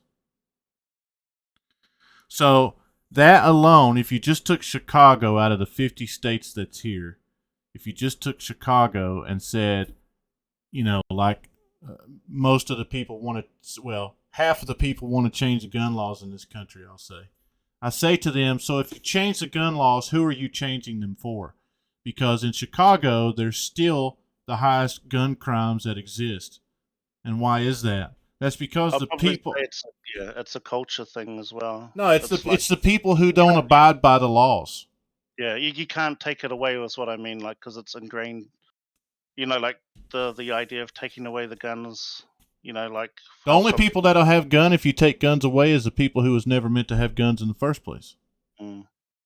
All But the yeah, people who are felons and criminals and buying them off the black market out of somebody's trunk in a alleyway, you know. But what's funny is all these people who want to change the gun laws in this country, like our fearless leader that we currently have, he wants to take the AR-15, which I don't know if you know what that is, but he wants to take an AR-15, and he wants to take it from a 30-round clip to a 15-round clip. So if you're a true gun enthusiast, right, which I could show you my arsenal too, and it'd probably blow your mind, but I don't go around preaching that, like I have my collection and I'm it. But all that's going to do is to the people who want to misuse those guns, just means that they will have more clips. It doesn't change the path to their destruction if they want to do so. If I had a 30-round clip and you take that 30-round clip away, all I'm going to do is now have two 15-round clips. If you take the 15-round clip and you change it to a 10-round clip, I'm going to have three 10-round clips. Whatever the job it takes for me to get that job done as a criminal to go and do that, I'm going to make sure it gets done. And you can take all that stuff away, but again, the only people who will then have it is the criminals. But it's funny because all those people who's wanting to change those laws are surrounded by people carrying AR-15s. So, the gun laws here are in some cases a joke, and in a lot of cases they have been the same for hundreds and hundreds of years, and nothing's going to change, as rightfully so. But if you That's what I mean to like aces, like because we don't understand all the because like guns aren't really other than like your the army. police don't even have guns. Yeah. Oh, some do, but like to the point where like hardly anyone can have them. That's why like I asked like the militia type thing because we don't understand at all, Yeah. in terms of the way that works. So Well, like we're starting to get a little bit more gun crime now. But we're like a splash in the pond, and just the idea and like there's a culture and understanding around it that yeah. we don't know nothing about. Yeah. Yeah. Yeah, it was designed for us over here truly to protect ourselves against the rise of government. Mm. In case that ever really Just yeah, happened, just in case like some people don't know, it's basically because like when the British were in charge, they were imposing a lot of heavy, tariffs and stuff on, these weren't the states at the time, so just protecting yourself against tyrannical governments. Yeah. Mm. Yeah. Yeah. But when See. you look at the whakapapa of where it comes from, it makes sense. Yeah. Yeah. I mean, guns here is not the problem. Because, like I say, look at Chicago. You have literally the strictest gun laws in Chicago, more so than you do anywhere else in the country, yet they have the number one crime rate for gun accidents or deaths in the country. So all that tells me is that gun laws don't work if you're not doing what it takes to keep the criminals off the streets. And I'm not saying that law enforcement ain't doing their job. That's not what I'm saying. But maybe we need more of it. And instead of taking our millions of dollars of taxpayers' money that they will take every year and shoving it down the drain of something like let's repave this road with, diamonds or some shit, instead of taking it and putting it in something resourceful, then, I mean, gun laws is easy for me. But again, I live in the South where I live in a state where I can walk around the street with an AR-15 and probably nobody's going to say nothing to me. I can walk down the street with a Glock on my side and probably nobody's going to say nothing to me. Bro, I would probably go to jail if I had a banana in my pocket and they thought it was a gun. like that's what it's like here. Like like legit, if they think it's a gun and they act like it, and they probably like do me like it was. Yeah. Yeah. It's It's really interesting and like polarizing, like in terms of culture, because like the only guns most people would see around here would be like an airsoft, a airsoft guns. 22, a 22. The baby of the guns, Yeah. and then maybe a shotgun. See, a 22 real gun here would be what we taught our kids how to shoot guns with. Yeah, so basically, if you were to try and do that against the windshield, it won't even go through. Like, there's a video on TikTok of this father and son, and the son is probably 5 or 6 years old. Actually, depending on the range, it might not even break through your pants if you try to shoot someone in the cheeks. He takes his son outside into their backyard with a rifle, and he lets his 5 or 6 year old little boy shoot the rifle. And people's going absolutely, holy shit, I can't believe you'd let your 5 and 6 year old son shoot that gun all by himself. The father was right there the whole time, and he wasn't going to let it get out of control. But, what was funny is that I was... Giving the setting, and there'll be guns around him all the time, gun safety is probably a good thing. Absolutely. And... or a certain respect for it. Just like... I'm sure there's probably some things in New Zealand that is taught to pretty much every young man. It's the same way here in the South. At some point in time, whether it's your dad, your uncle, your cousin, or your grandfather. Actually, could you imagine the Karens when they see our kids jumping off bridges with trains coming through? Yeah. They're just jumping off bridges doing manu's and stuff. Probably no different with us in Mauraka, Yeah. So, but rather than range combat, a lot of it is close combat. Yeah. Yeah. See, where most of our stuff is taking it and either taking a bow and setting up a target down the range and shooting, and for deer hunting, or... Oh no, someone dropped the Joey guns. Leave those dishwashing gloves alone. What about you, Matua? You got any questions that you want to know about the American culture? Or... Yeah, go on, and probably have the pineapple after it. But don't bring that up when Jam's around. Ask him about the pineapple on pizza. Oh, let's not. But yeah, nah, mine's a little different. It's about the steak cheese Philly. So like we are. I guess I've experienced here in Aotearoa, in New Zealand, a steak cheese Philly, but I mean compared to American, um, like, I've Oh, seen the way that it's cooked, and it looks real good. is I that the widow to come over and try it? Is it? Yeah, so did it originate in Philadelphia? And in your opinion, like which state has the best How did steak we cheese? end up back on food? Oi. I know I'm about to go roll me up some pizza. Yeah. Oh, and I might add one more question. How do you rank your barbecue skills? Because I know that's also a way of life over there. All right, so I'll come back to that in just a second. Philly cheese.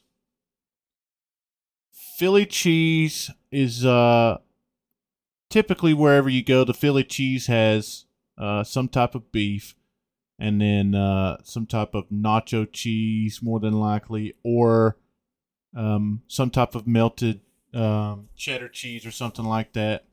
Fluke, shut up.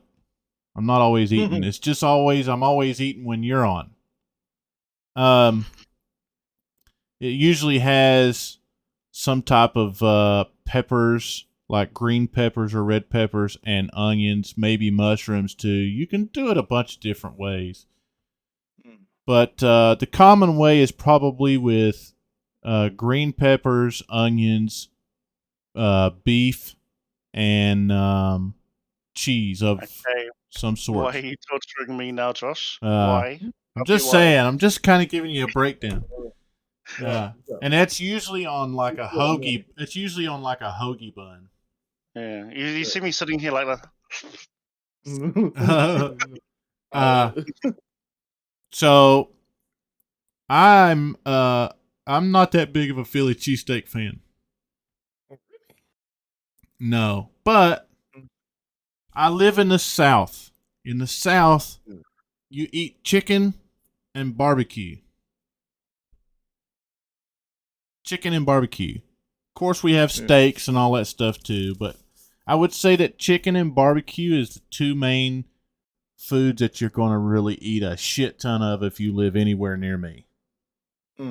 Now, to go into that with the barbecue question, you can refer me to my Instagram, and you can look up my barbecue ribs that I fix, and that should answer your question.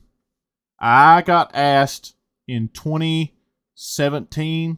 Yeah, in 2017, I got asked to come do a wedding of about 200 people and fix my ribs.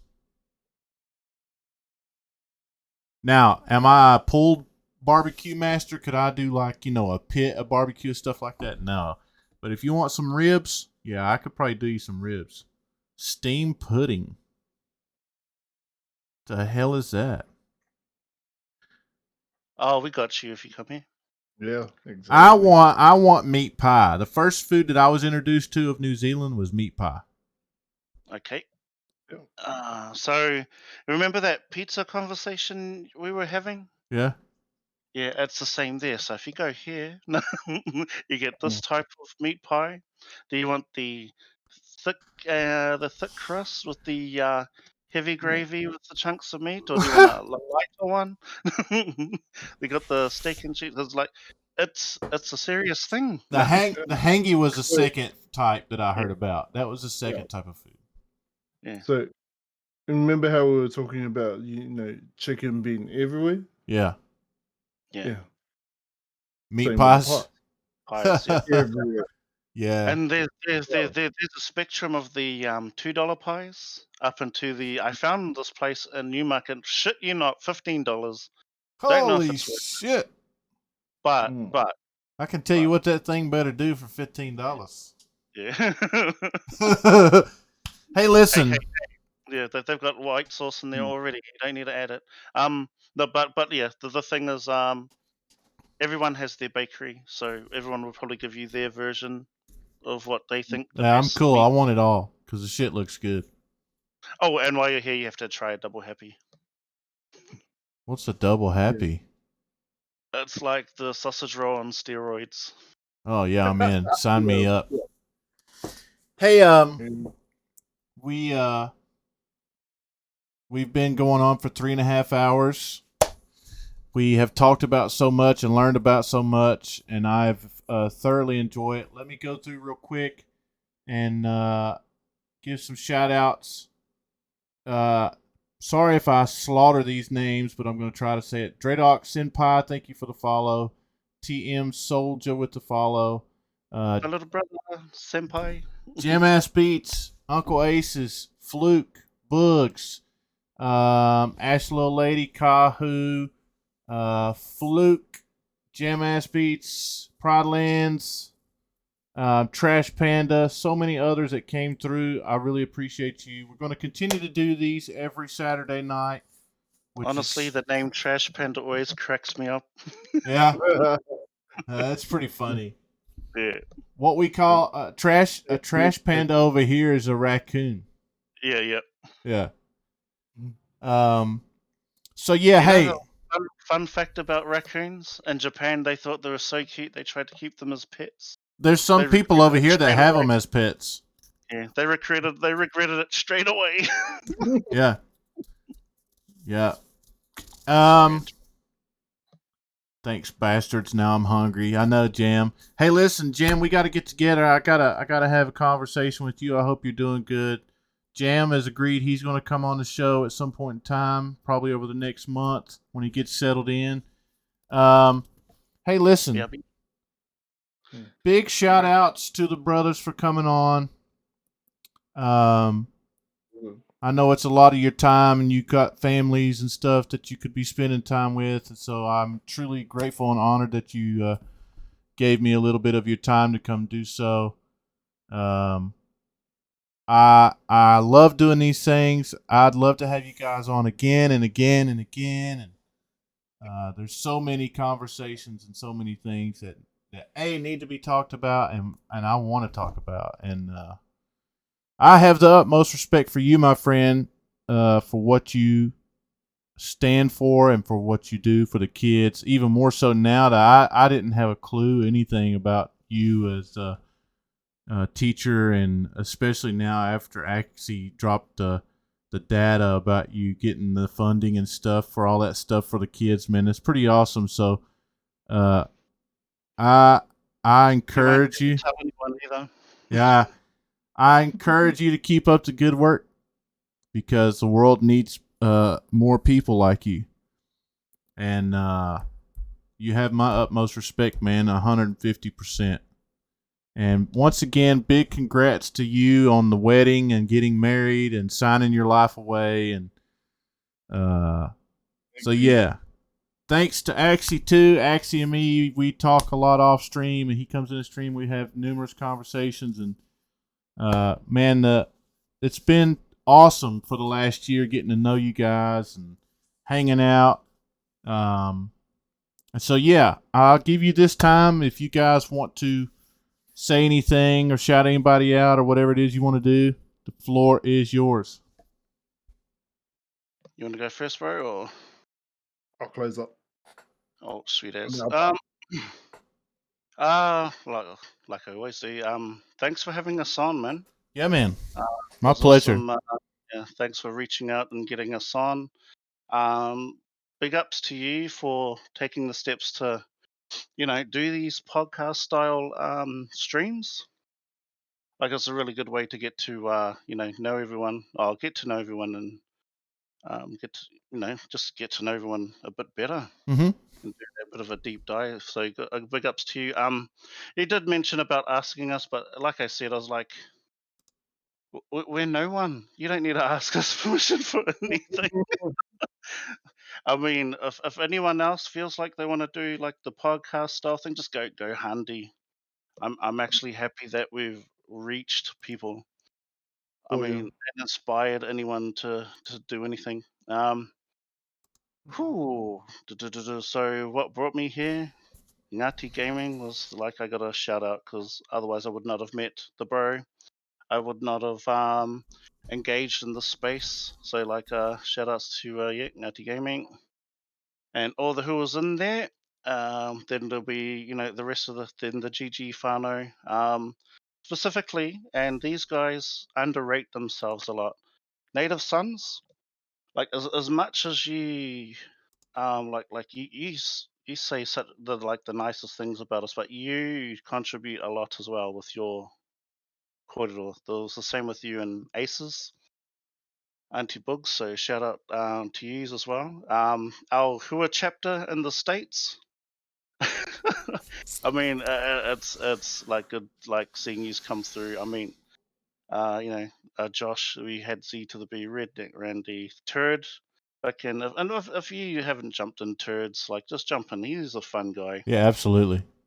Yeah, he just finds like joy in like just like in the smallest of places. Like just get in there. The rest of our like Twitch OCE whānau, like aggressive NSSG. I'm not going into all the acronyms. I mean, you know who you are. A, You B, who, C, yeah, E, F, G. yeah, Yeah. Snoop Double G. Um, then there's PAC. Bogs, and then shout out to the Bogs.